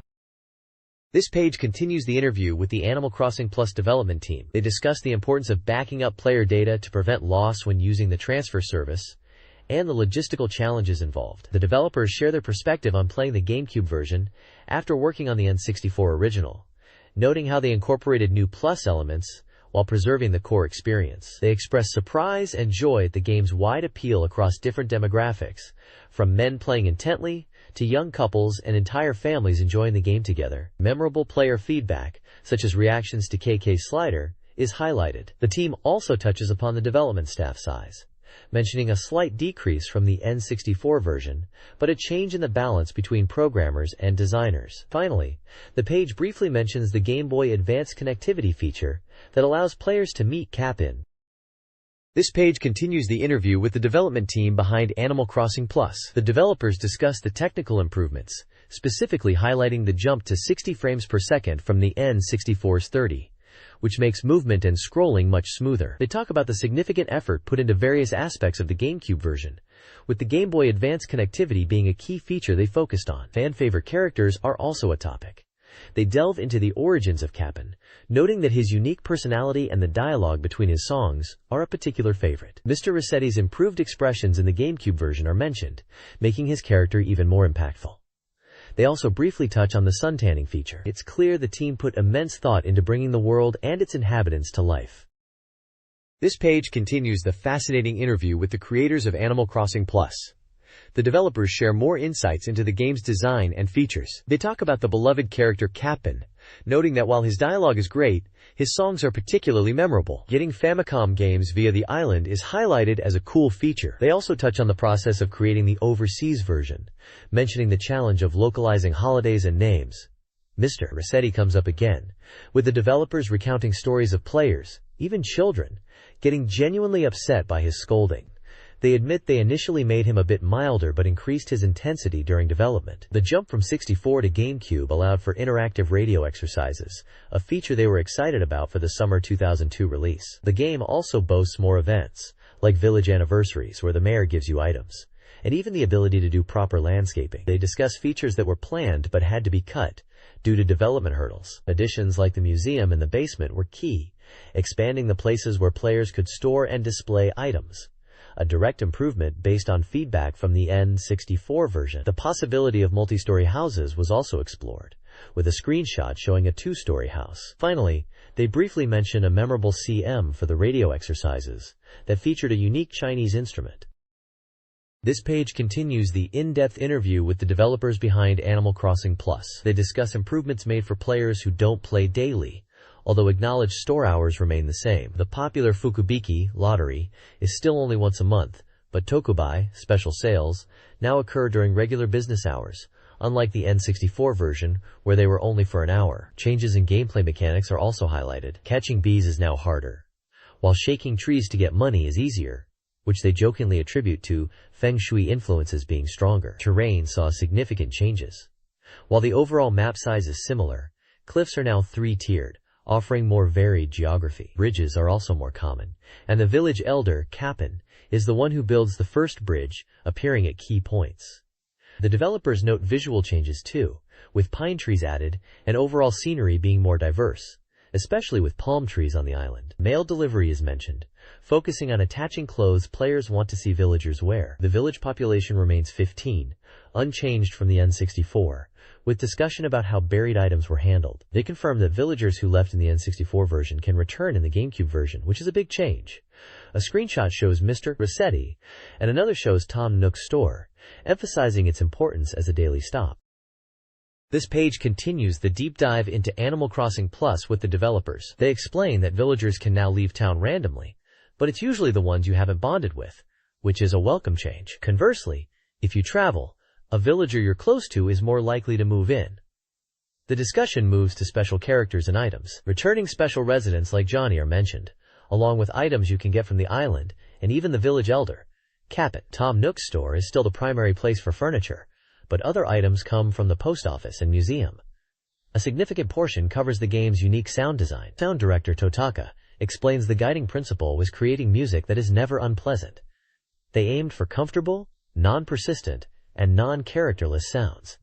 Interestingly, they reveal a scrapped guitar-based opening theme from the N64 version because it used too many live instruments, which didn't fit the game's desired sound aesthetic, preferring sounds that felt more nostalgic and less live. Finally, they confirm K.K Slider performs 52 songs, one for each week of the year. The page includes a nice image of KK Slider with his guitar. An interview with Animal Crossing Plus developers continues, featuring familiar characters like KK Slider and Mr. Rossetti in a winter scenes. Discussion centers on hidden songs, bonus content, Letsuke music, and the unique letter system, including letters from President Yamauchi. The post office characters and their love triangle are also mentioned. Comparing the GameCube version to the N64 original, compatibility with the Famicom controller pack, and potential software additions like Mother are explored. The importance of the in-game clock and the decision to tie it to the console's time for a persistent world are highlighted. The developers emphasize daily play due to consequences like weeds growing rapidly. The game's time frame is from 2001 to 2030, with limitations acknowledged.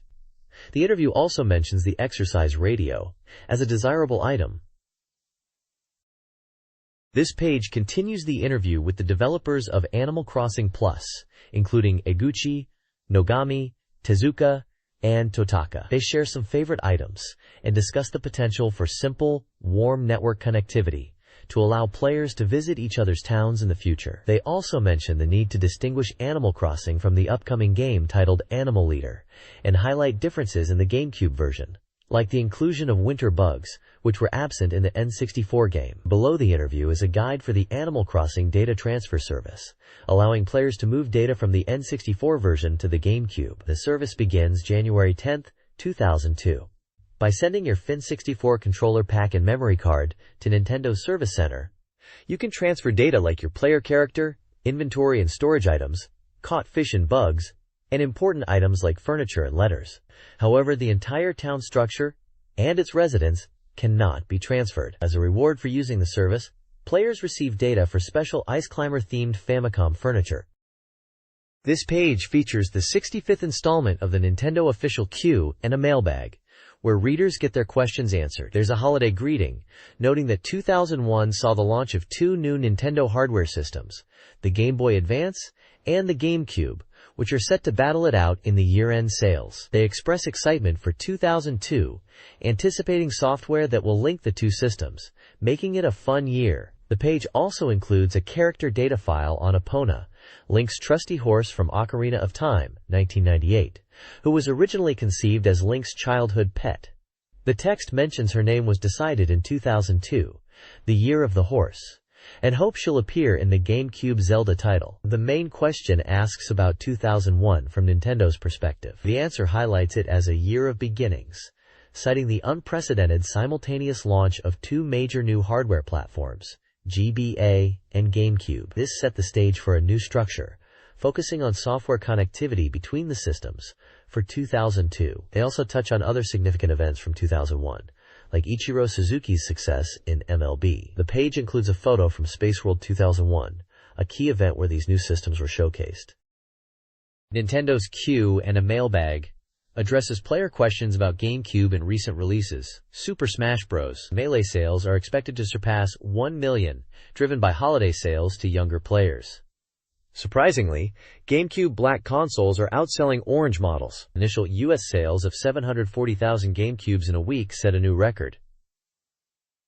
Memory card 59 capacity depends on the game. Super Smash Bros. Melee's photo mode can utilize most blocks, players saving many photos in Smash Bros. Melee might need an extra memory card. This Ask Nintendo page answers GameCube questions.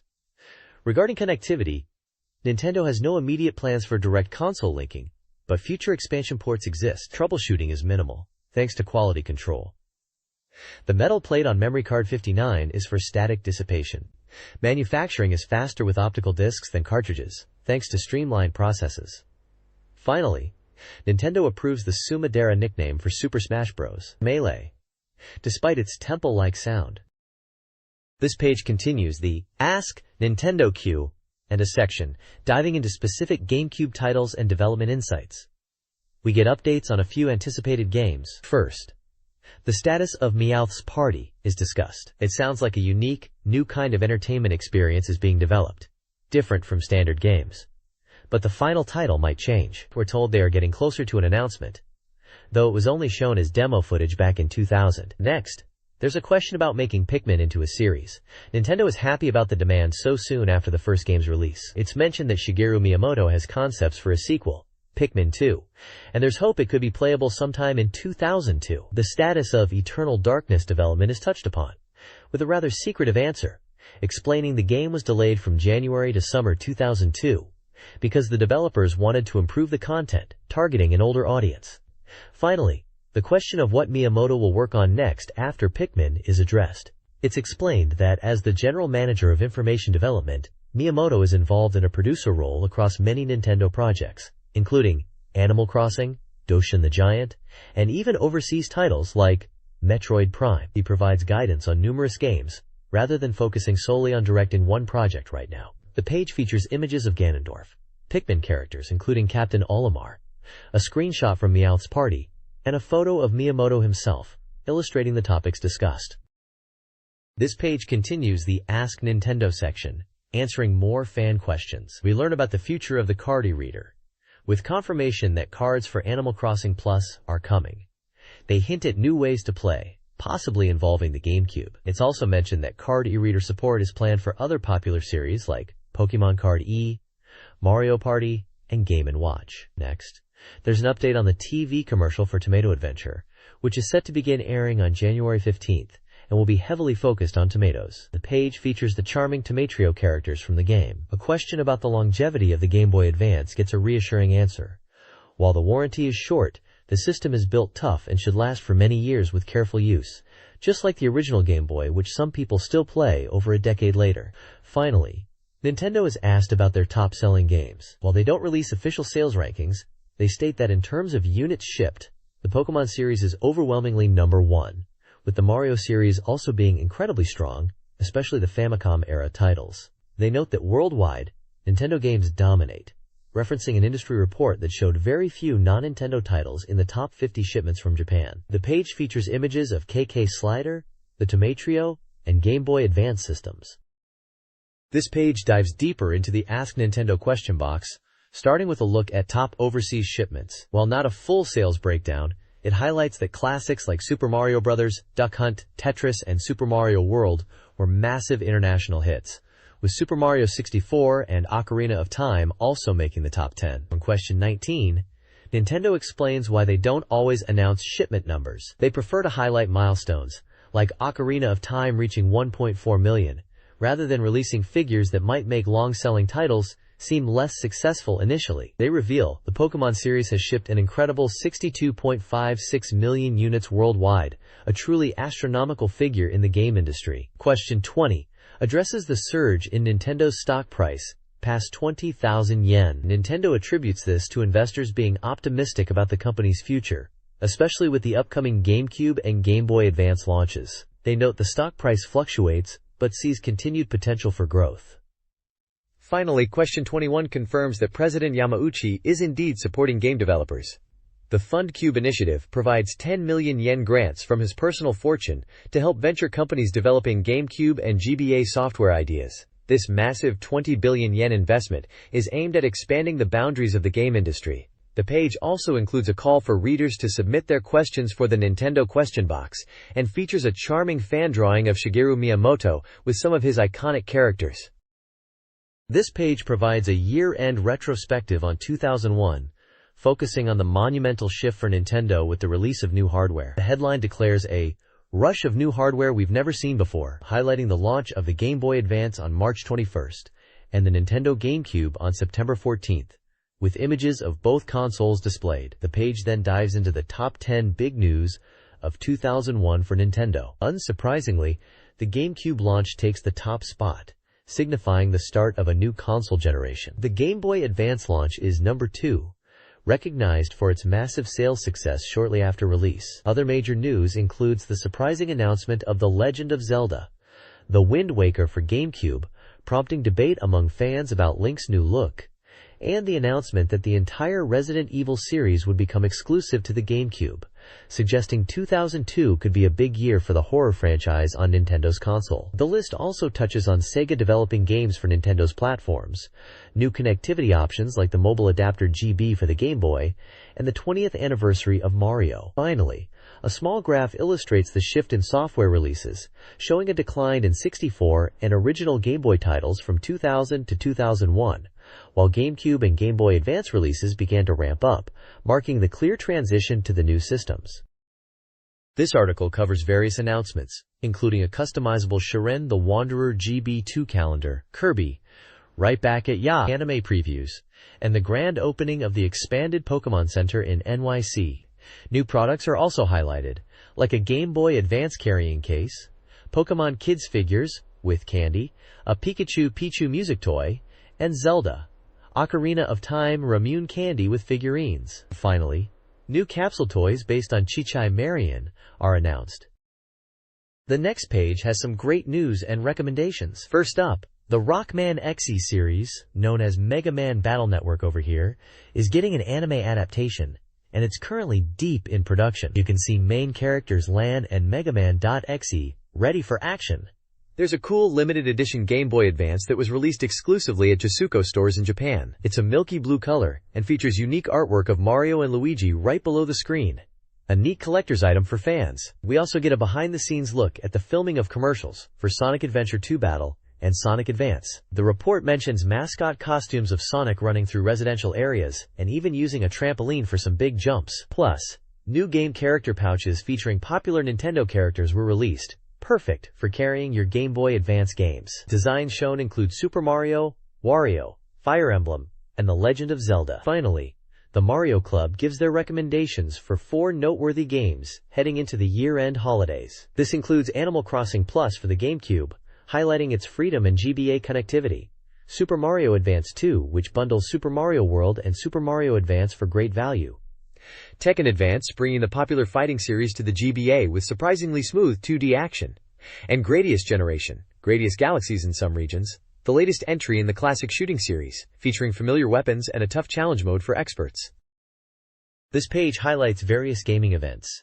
The Mega Man Battle Network Net Battle Tour 2001, drawing large crowds, is recounted. Misuzu's Cosplay Dojo details cosplay preparations, including experiences at Tokyo Game Show. The 15th Next Generation World Hobby Fair features a Super Smash Bros. Melee tournament in major Japanese cities. Nintendo's Smash Bros. DX Fighting Road 2002 is also announced, with nationwide events. Finally, Junior West is hosting a Smash Bros. Melee stamp rally, and Pikmin characters performed at a Respect for the Age Day event.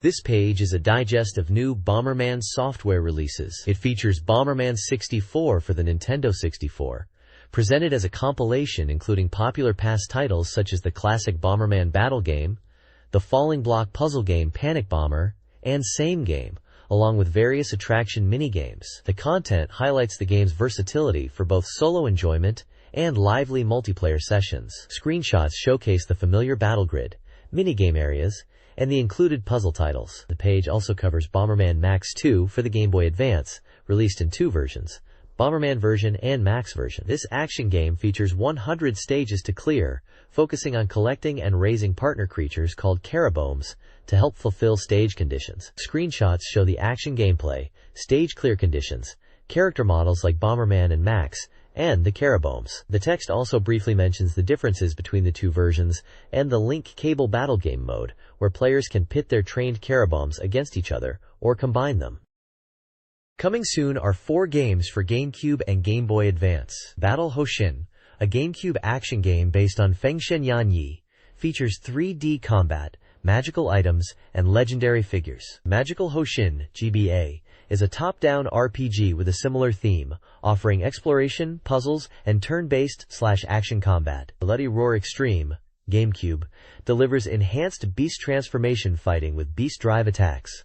Shining Soul, GBA, is a cooperative RPG for 1 to 4 players, allowing real-time dungeon crawling with classic RPG jobs and loot sharing. The next page explores the Game Boy Advance title, Black Black, Burra Burra, a monster-raising RPG with a decidedly unique twist. You take on the role of a new Demon King, whose goal is to assemble the strongest party possible by persuading and raising monsters. But forget typical cute monster collecting.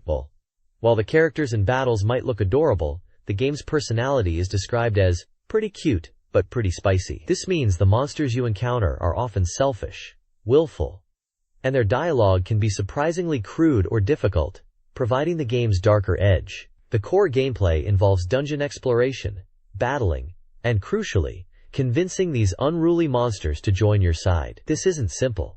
You have to meet their specific conditions and build up their affection towards you. Even once they join, they might not always listen. The page also highlights a monster matchmaking system, where you can pair up creatures to breed new ones, aiming to create more powerful allies for your party. You'll see screenshots showing the protagonist, UZZ, exploring dungeons, engaging in battles, and interacting with other characters like Heiho and Karma.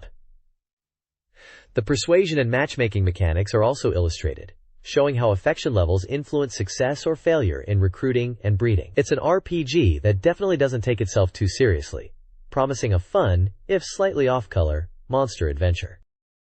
Nintendo GameCube software coming soon includes GQ World Soccer 2002, a FIFA Pro licensed soccer sim with 58 countries. Cubivore. Survival of the Fittest, a unique action game where players evolve by hunting animals, is also highlighted. Star Fox Adventure. Dinosaur Planet blends on-foot dinosaur riding action with classic space combat. Finally, Doshin the Giant, a 64DD title's evolution, features a giant character who grows by receiving love or transforming into a destructive force. This page features a selection of upcoming Game Boy Advance titles. First up is Toucan Retsuden Advance, a wrestling simulation game that boasts around 50 real wrestlers from New Japan Pro Wrestling and other federations, aiming for realistic depiction. It's highlighted for being the first in the series to feature a story mode. Screenshots show team selection and match entrances. Next we have Sweet Cookie Pie, described as a board game where players manage a sweet shop. The goal is to become a top patissier by gathering ingredients and winning contests. With 7 chapters in the scenario mode, baking involves minigames, and the board game itself is designed for up to 4 players. Following that is Pinky Monkey Town, a room coordination game based on the popular TV commercials. Players build their own room and aim to become the wealthiest in town. Gameplay involves playing different mini-games to earn scores, which can be exchanged for wallpapers, furniture, and other items. Certain items can even attract special customers. Finally, there's Doraemon Dokodemo Walker, a board game featuring Doraemon and friends. It offers over 25 different scenarios. One scenario, Nendoroid, involves a mischievous android resembling Shizuka causing trouble that needs to be collected. The game uses a Shugoroku, Japanese board game, format where players move according to dice rolls or roulette outcomes. Screenshots show the board map and various characters. This page highlights upcoming and recent Game Boy Advance releases. Let's Play Blackbeard's Golf offers 108 holes across diverse courses. Tomato Adventure is an RPG with unique gimmick weapons and likely minigames. Keitai Denju Telefang 2 features monster communication via a special phone device, the D-Shot. Finally, Metaro 5. Susutake Village's Transfer Student, though a Game Boy Color title, is noted for its GBA compatibility and new minigames, including Robo Crisis and altered events based on the platform. This page dives into more upcoming Game Boy Advance titles. First up is Slot Pro Advance Takara Bune and Odo Sakura Fubuki 2, a Pachislot simulation that brings the excitement of real-life machines straight to your GBA. It features 2 popular models, Takara Bune and Oedo Sakura Fubuki 2, faithfully recreating their mechanics and feel, making it perfect for practice before hitting the real halls. Next we have Snap Kids, an intriguing RPG centered around deep card battles. You'll collect wonders and use their cards strategically in combat. The game features different card types like support, party attack, and field cards, each offering unique effects to turn the tide of battle. The screenshots show off the character exploration and the grid-based battle system. Below that is Formation Soccer 2002 Mezase, World Cup. This soccer game offers a unique perspective, utilizing the Big Buzz scaling and rotation capabilities to present the field from a top-down view. It includes robust team management features, letting you acquire players after matches, and even incorporates a soccer databank. Finally, we see Wizardry Summoner, a brand new title in the legendary Dungeon Crawler series, arriving on GBA. It aims to capture the feel of the classic Wizardry games, while adding modern touches like an auto-mapping feature. The screenshot shows a first-person view of a dungeon map, a hallmark of the series, and a town screen. It promises a return to form for fans of the genre, including a new job class, the Summoner. This page features a lineup of intriguing upcoming titles.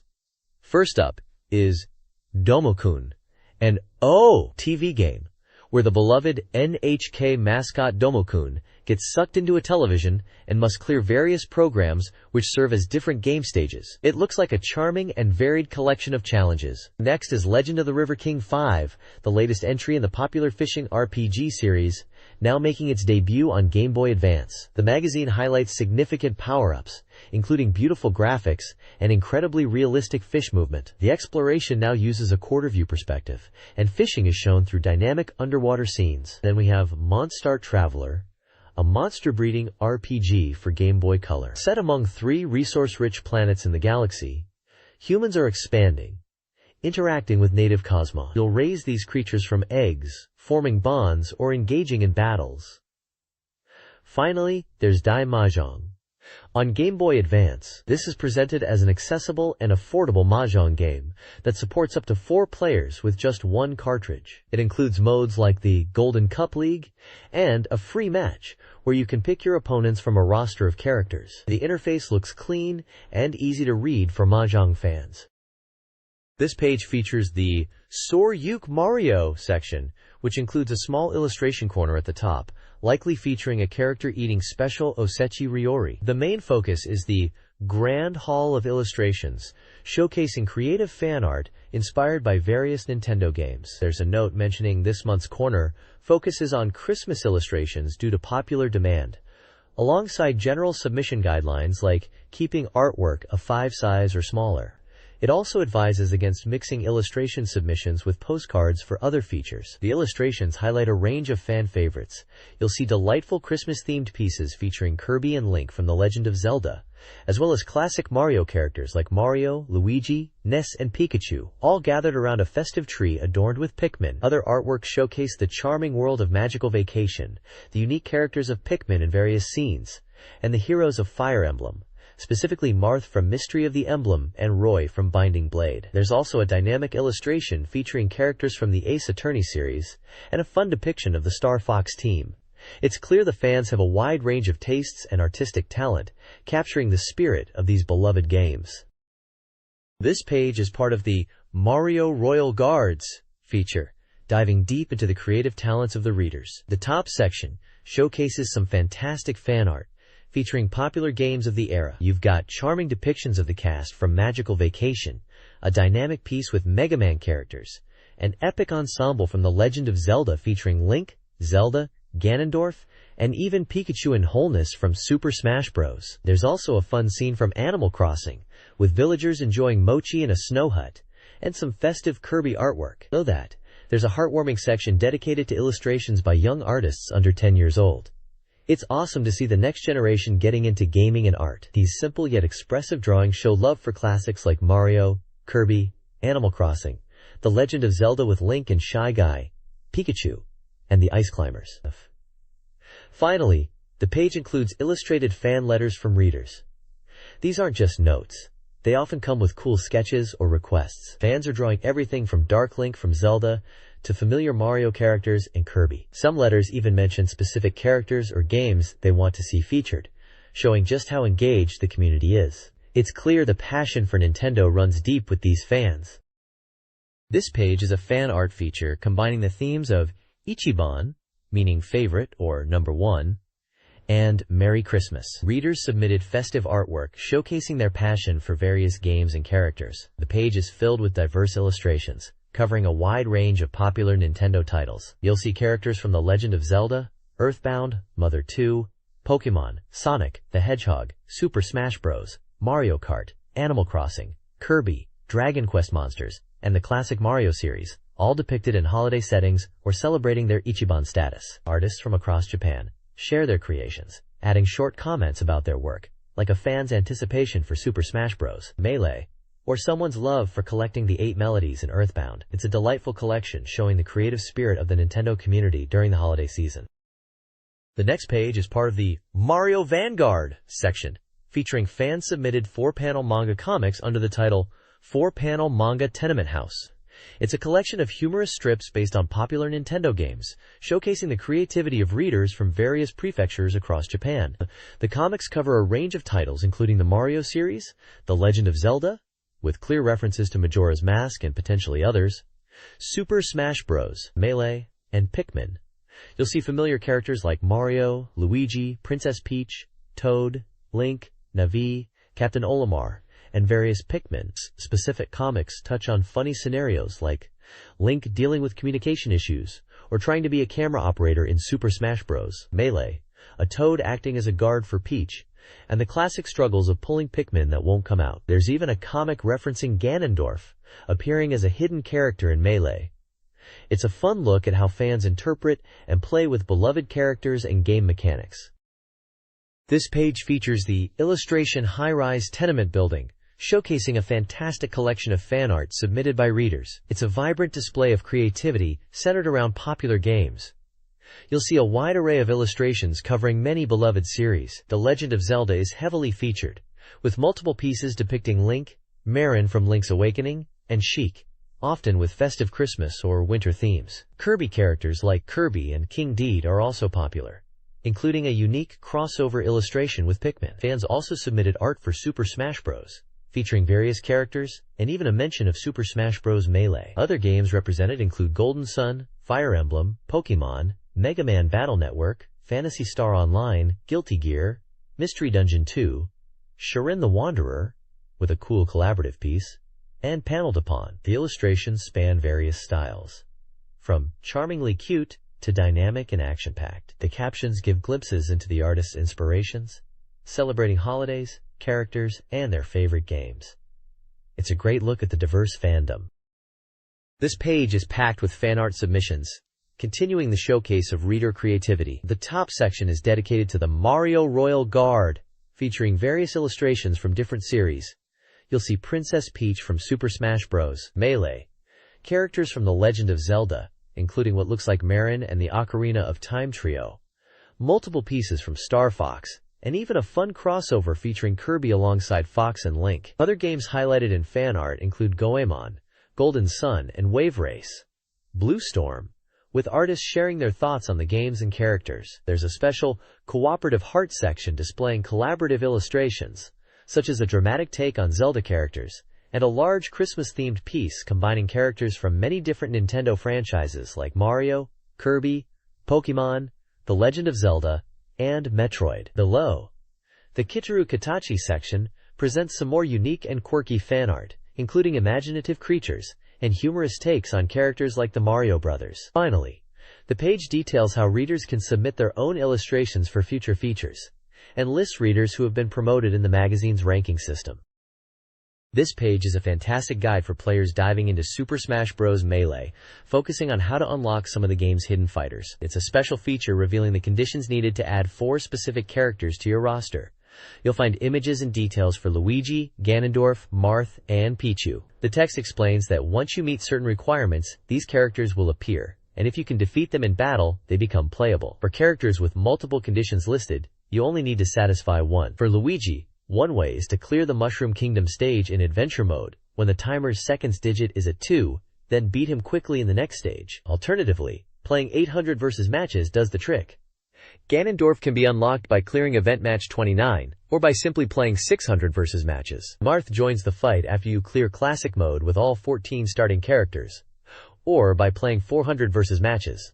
And finally, Pichu can be unlocked by playing 200 versus matches. This page offers clear paths to expanding your character select screen. This page dives deeper into the secrets of Super Smash Bros. Melee for the GameCube, specifically focusing on unlocking hidden stages and other cool features. It shows how to reveal the 5 secret stages marked with a question mark on the stage select screen. You can unlock Pokemon Stadium by clearing Event Match 15 or playing 200 versus matches. Mushroom Kingdom 2 appears if you have Super Mario Advance save data. Brinstar Depths unlocks after just 50 versus matches. Watch out for Kraid rotating the stage. Fourside needs 100 versus matches and features UFOs referencing Earthbound. Finally, Big Blue, based on an F-Zero course, requires 150 versus matches and is easy to fall off.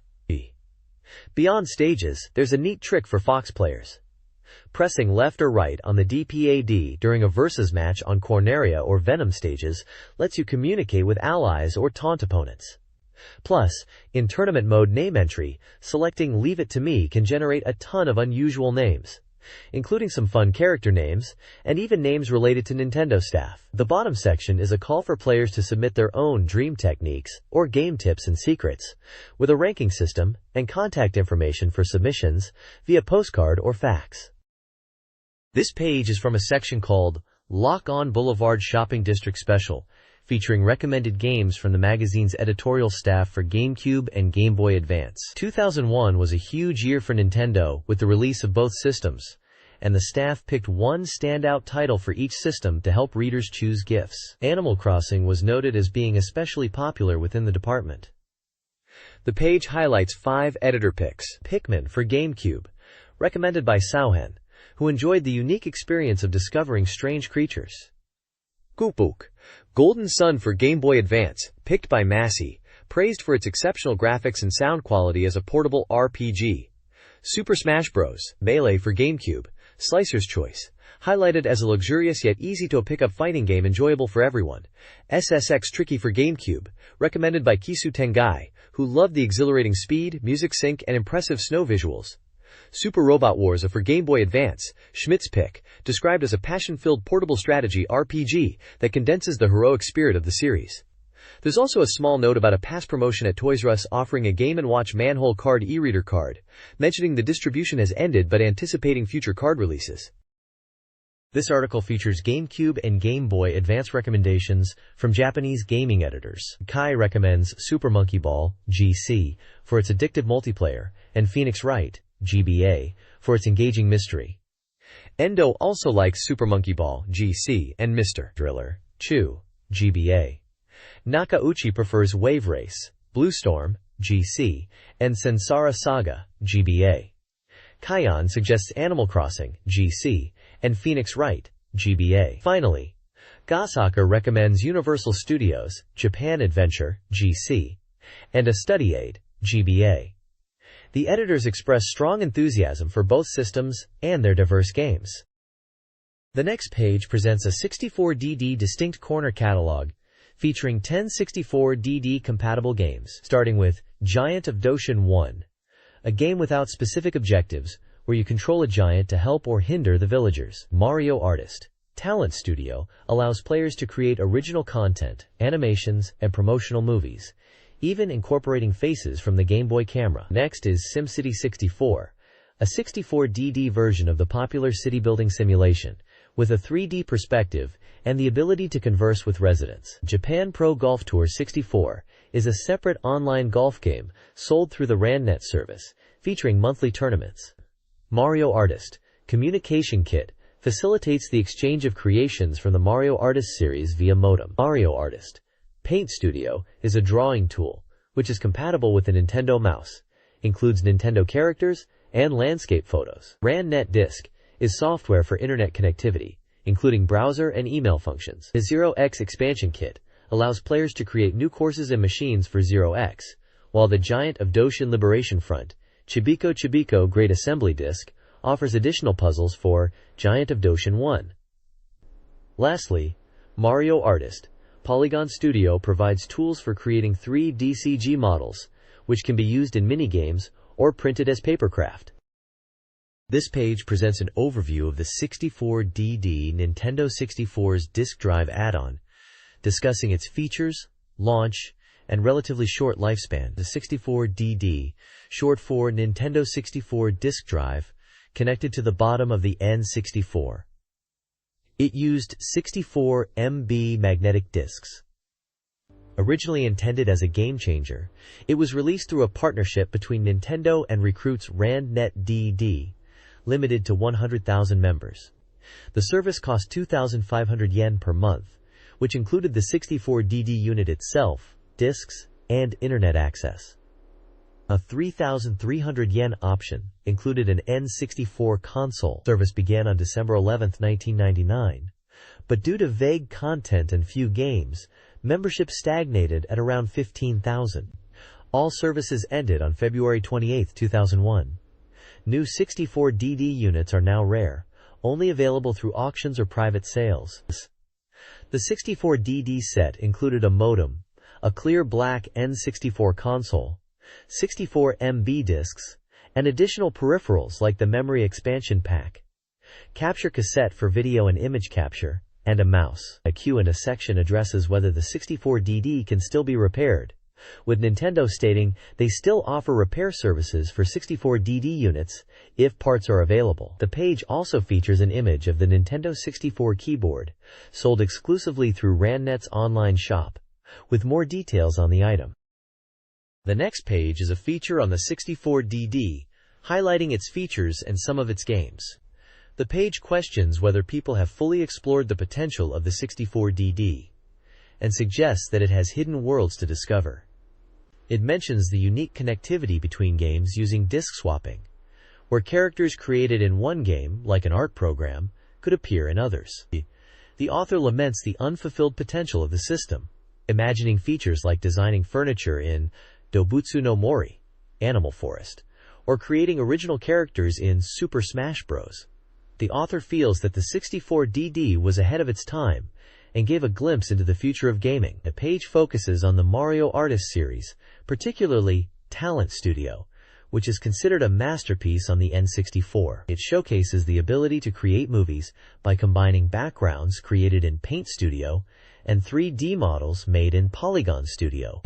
The author feels that the creation of movies was exciting because players could bring their ideas to life. The page suggests that the 64DD was a system that allowed players to see the future of games, even if it was ahead of its time and was shut down. Additionally, the editors of the magazine are actively using their 64DD and wonder if the readers' 64DDs are collecting dust. Games mentioned include Zero, Doshin the Giant, and SimCity 64. This page is dedicated to maximizing the Animal Crossing experience on the GameCube. It features designs, costumes, and patterns that players can use. The author mentions that those who enjoyed the N64 version will enjoy playing this new content, and they provide tips for customizing your character with unique outfits and patterns. The page showcases pixel art designs for clothing, including a boy's suit with an electronic circuit board motif, and a girl's suit inspired by the boss character. The page features patterns for creating the character's face on doors and flooring, encouraging players to design their houses with the themes. Finally, the author encourages readers to send in their own custom designs made with the 64DD. This page is a Nintendo GameCube soft and hard catalog. It starts with a showcase of the Nintendo GameCube itself in violet, listing its price at 25,000 yen, and including a controller and AC adapter. The author wonders if everyone has a GameCube already, given the exciting software lineup since 2002, and asks what color people prefer. The basic specifications of the GameCube are listed. Various accessories are shown with their prices. The GameCube controller in violet, black, and orange, plus a violet and clear version. The author suggests buying a controller for games like Super Smash Bros. DX, and that the orange controller is popular with girls. Also shown is the Panasonic Q, a GameCube with DVD playback capabilities. The memory card 59, S-video cable, stereo AV cable, mono AV cable, component video cable, D-terminal video cable, AC adapter, GBA cable, modem adapter, broadband adapter, SD memory card adapter, and wireless receiver and wireless controller Wavebird. The page concludes by posing the question, is the GBA cable worth buying? It mentions that it's compatible with Animal Crossing and Sonic Adventure 2 Battle, and is a must-have if you own a GBA, especially for Animal Crossing, where you can't meet certain characters without it. The next page showcases a selection of Nintendo GameCube games. First up is Super Monkey Ball, an action game where you roll monkeys and balls to collect bananas. Following this is Luigi's Mansion, where Luigi explores a haunted mansion to save Mario. The page also features Wave Race, Blue Storm, a water-based racing game, and Pikmin with its popular CM song. FIFA 2002 Road to FIFA World Cup is also highlighted. Super Smash Bros. DX features hidden characters and promises more reveals in the next issue. Universal Studios Japan Adventure lets you experience the Osaka theme park. Animal Crossing Plus involves daily life in a charming world, and connecting to the GBA unlocks more features. Sonic Adventure 2 Battle is shown, emphasizing the connection to the Game Boy Advance, and SSX Tricky is a snowboarding game. Finally, the page includes Animal Leader, with a same-day release as a rival console, Star Fox Adventures, Dinosaur Planet, Kirby Air Ride, a game using the GBA cable, and the new action RPG, The Legend of Zelda GC, which is a controversial new graphical style.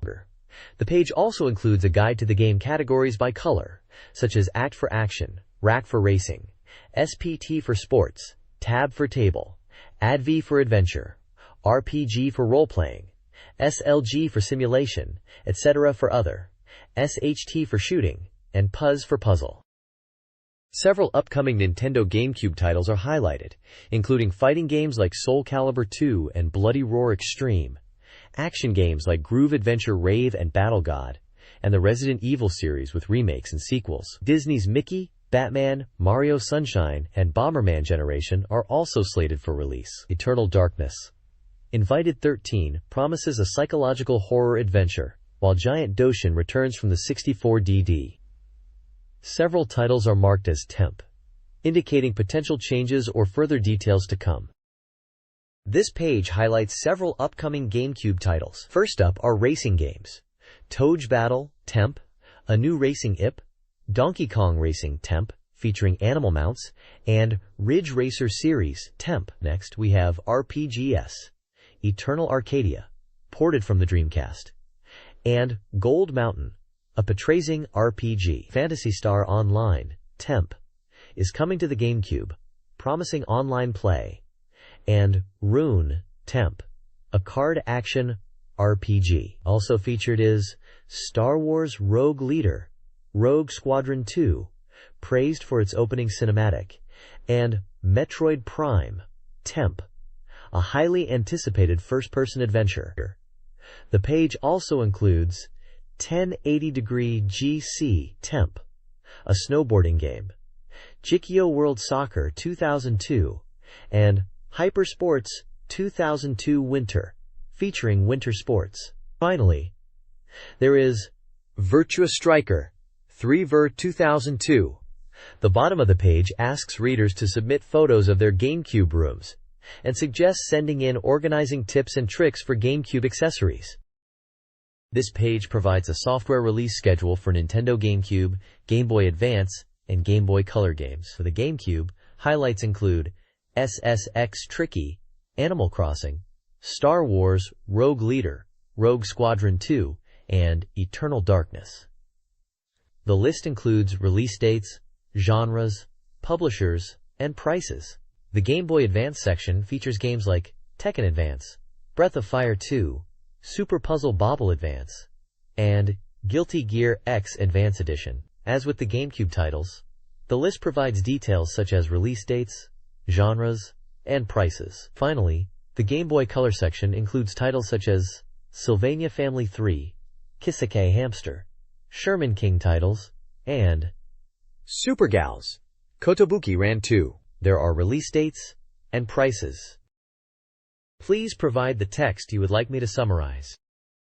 This page is the front cover of Nintendo Dream magazine, dated March 2002. It features Pikmin artwork and promotes upcoming GameCube titles like Animal Leader and Game Boy Advance strategy guides for games like Magibake. The editor's voice mentions the rise of MMORPGs on home consoles and reflects on the changing times, including the magazine's name change and the editor reaching his 30s. The cover also teases features on Animal Crossing Plus, Super Smash Bros. DX, and a speedrun strategy for Pikmin. The staff credits list various contributors, including cover design by Okazaki Yoshinao, Gorilla, and illustrations by Nakane Shigeru, Kinemura Takatsuru, and Misuzu Aki. Contact information and addresses for the magazine are provided, with a small advert for Nintendo Stadium promoting the magazine's February edition. The next page is an advertisement for Super Mario Advance 2, featuring a dynamic image of Mario riding Yoshi. It highlights the game as a combination of Super Mario World and Mario Bros., and the game allows for 1 to 4 players with a single cartridge. The game's description mentions Mario and Luigi's adventures in Dinosaur Land, with transformations like Cape Mario and Fire Mario. The advert concludes with the manufacturer's suggested retail price of 4,800 yen and Nintendo's website address. This page is an advert for Capcom's Game Boy Advance title, Gather, Nurture, and Fight. The advert features several colorful robot-like characters and creatures in a dynamic layout and confirms the game is set for release on December 28th. The game's price is listed as 5,300 yen, and it is described as a Game Boy Advance software nurturing RPG.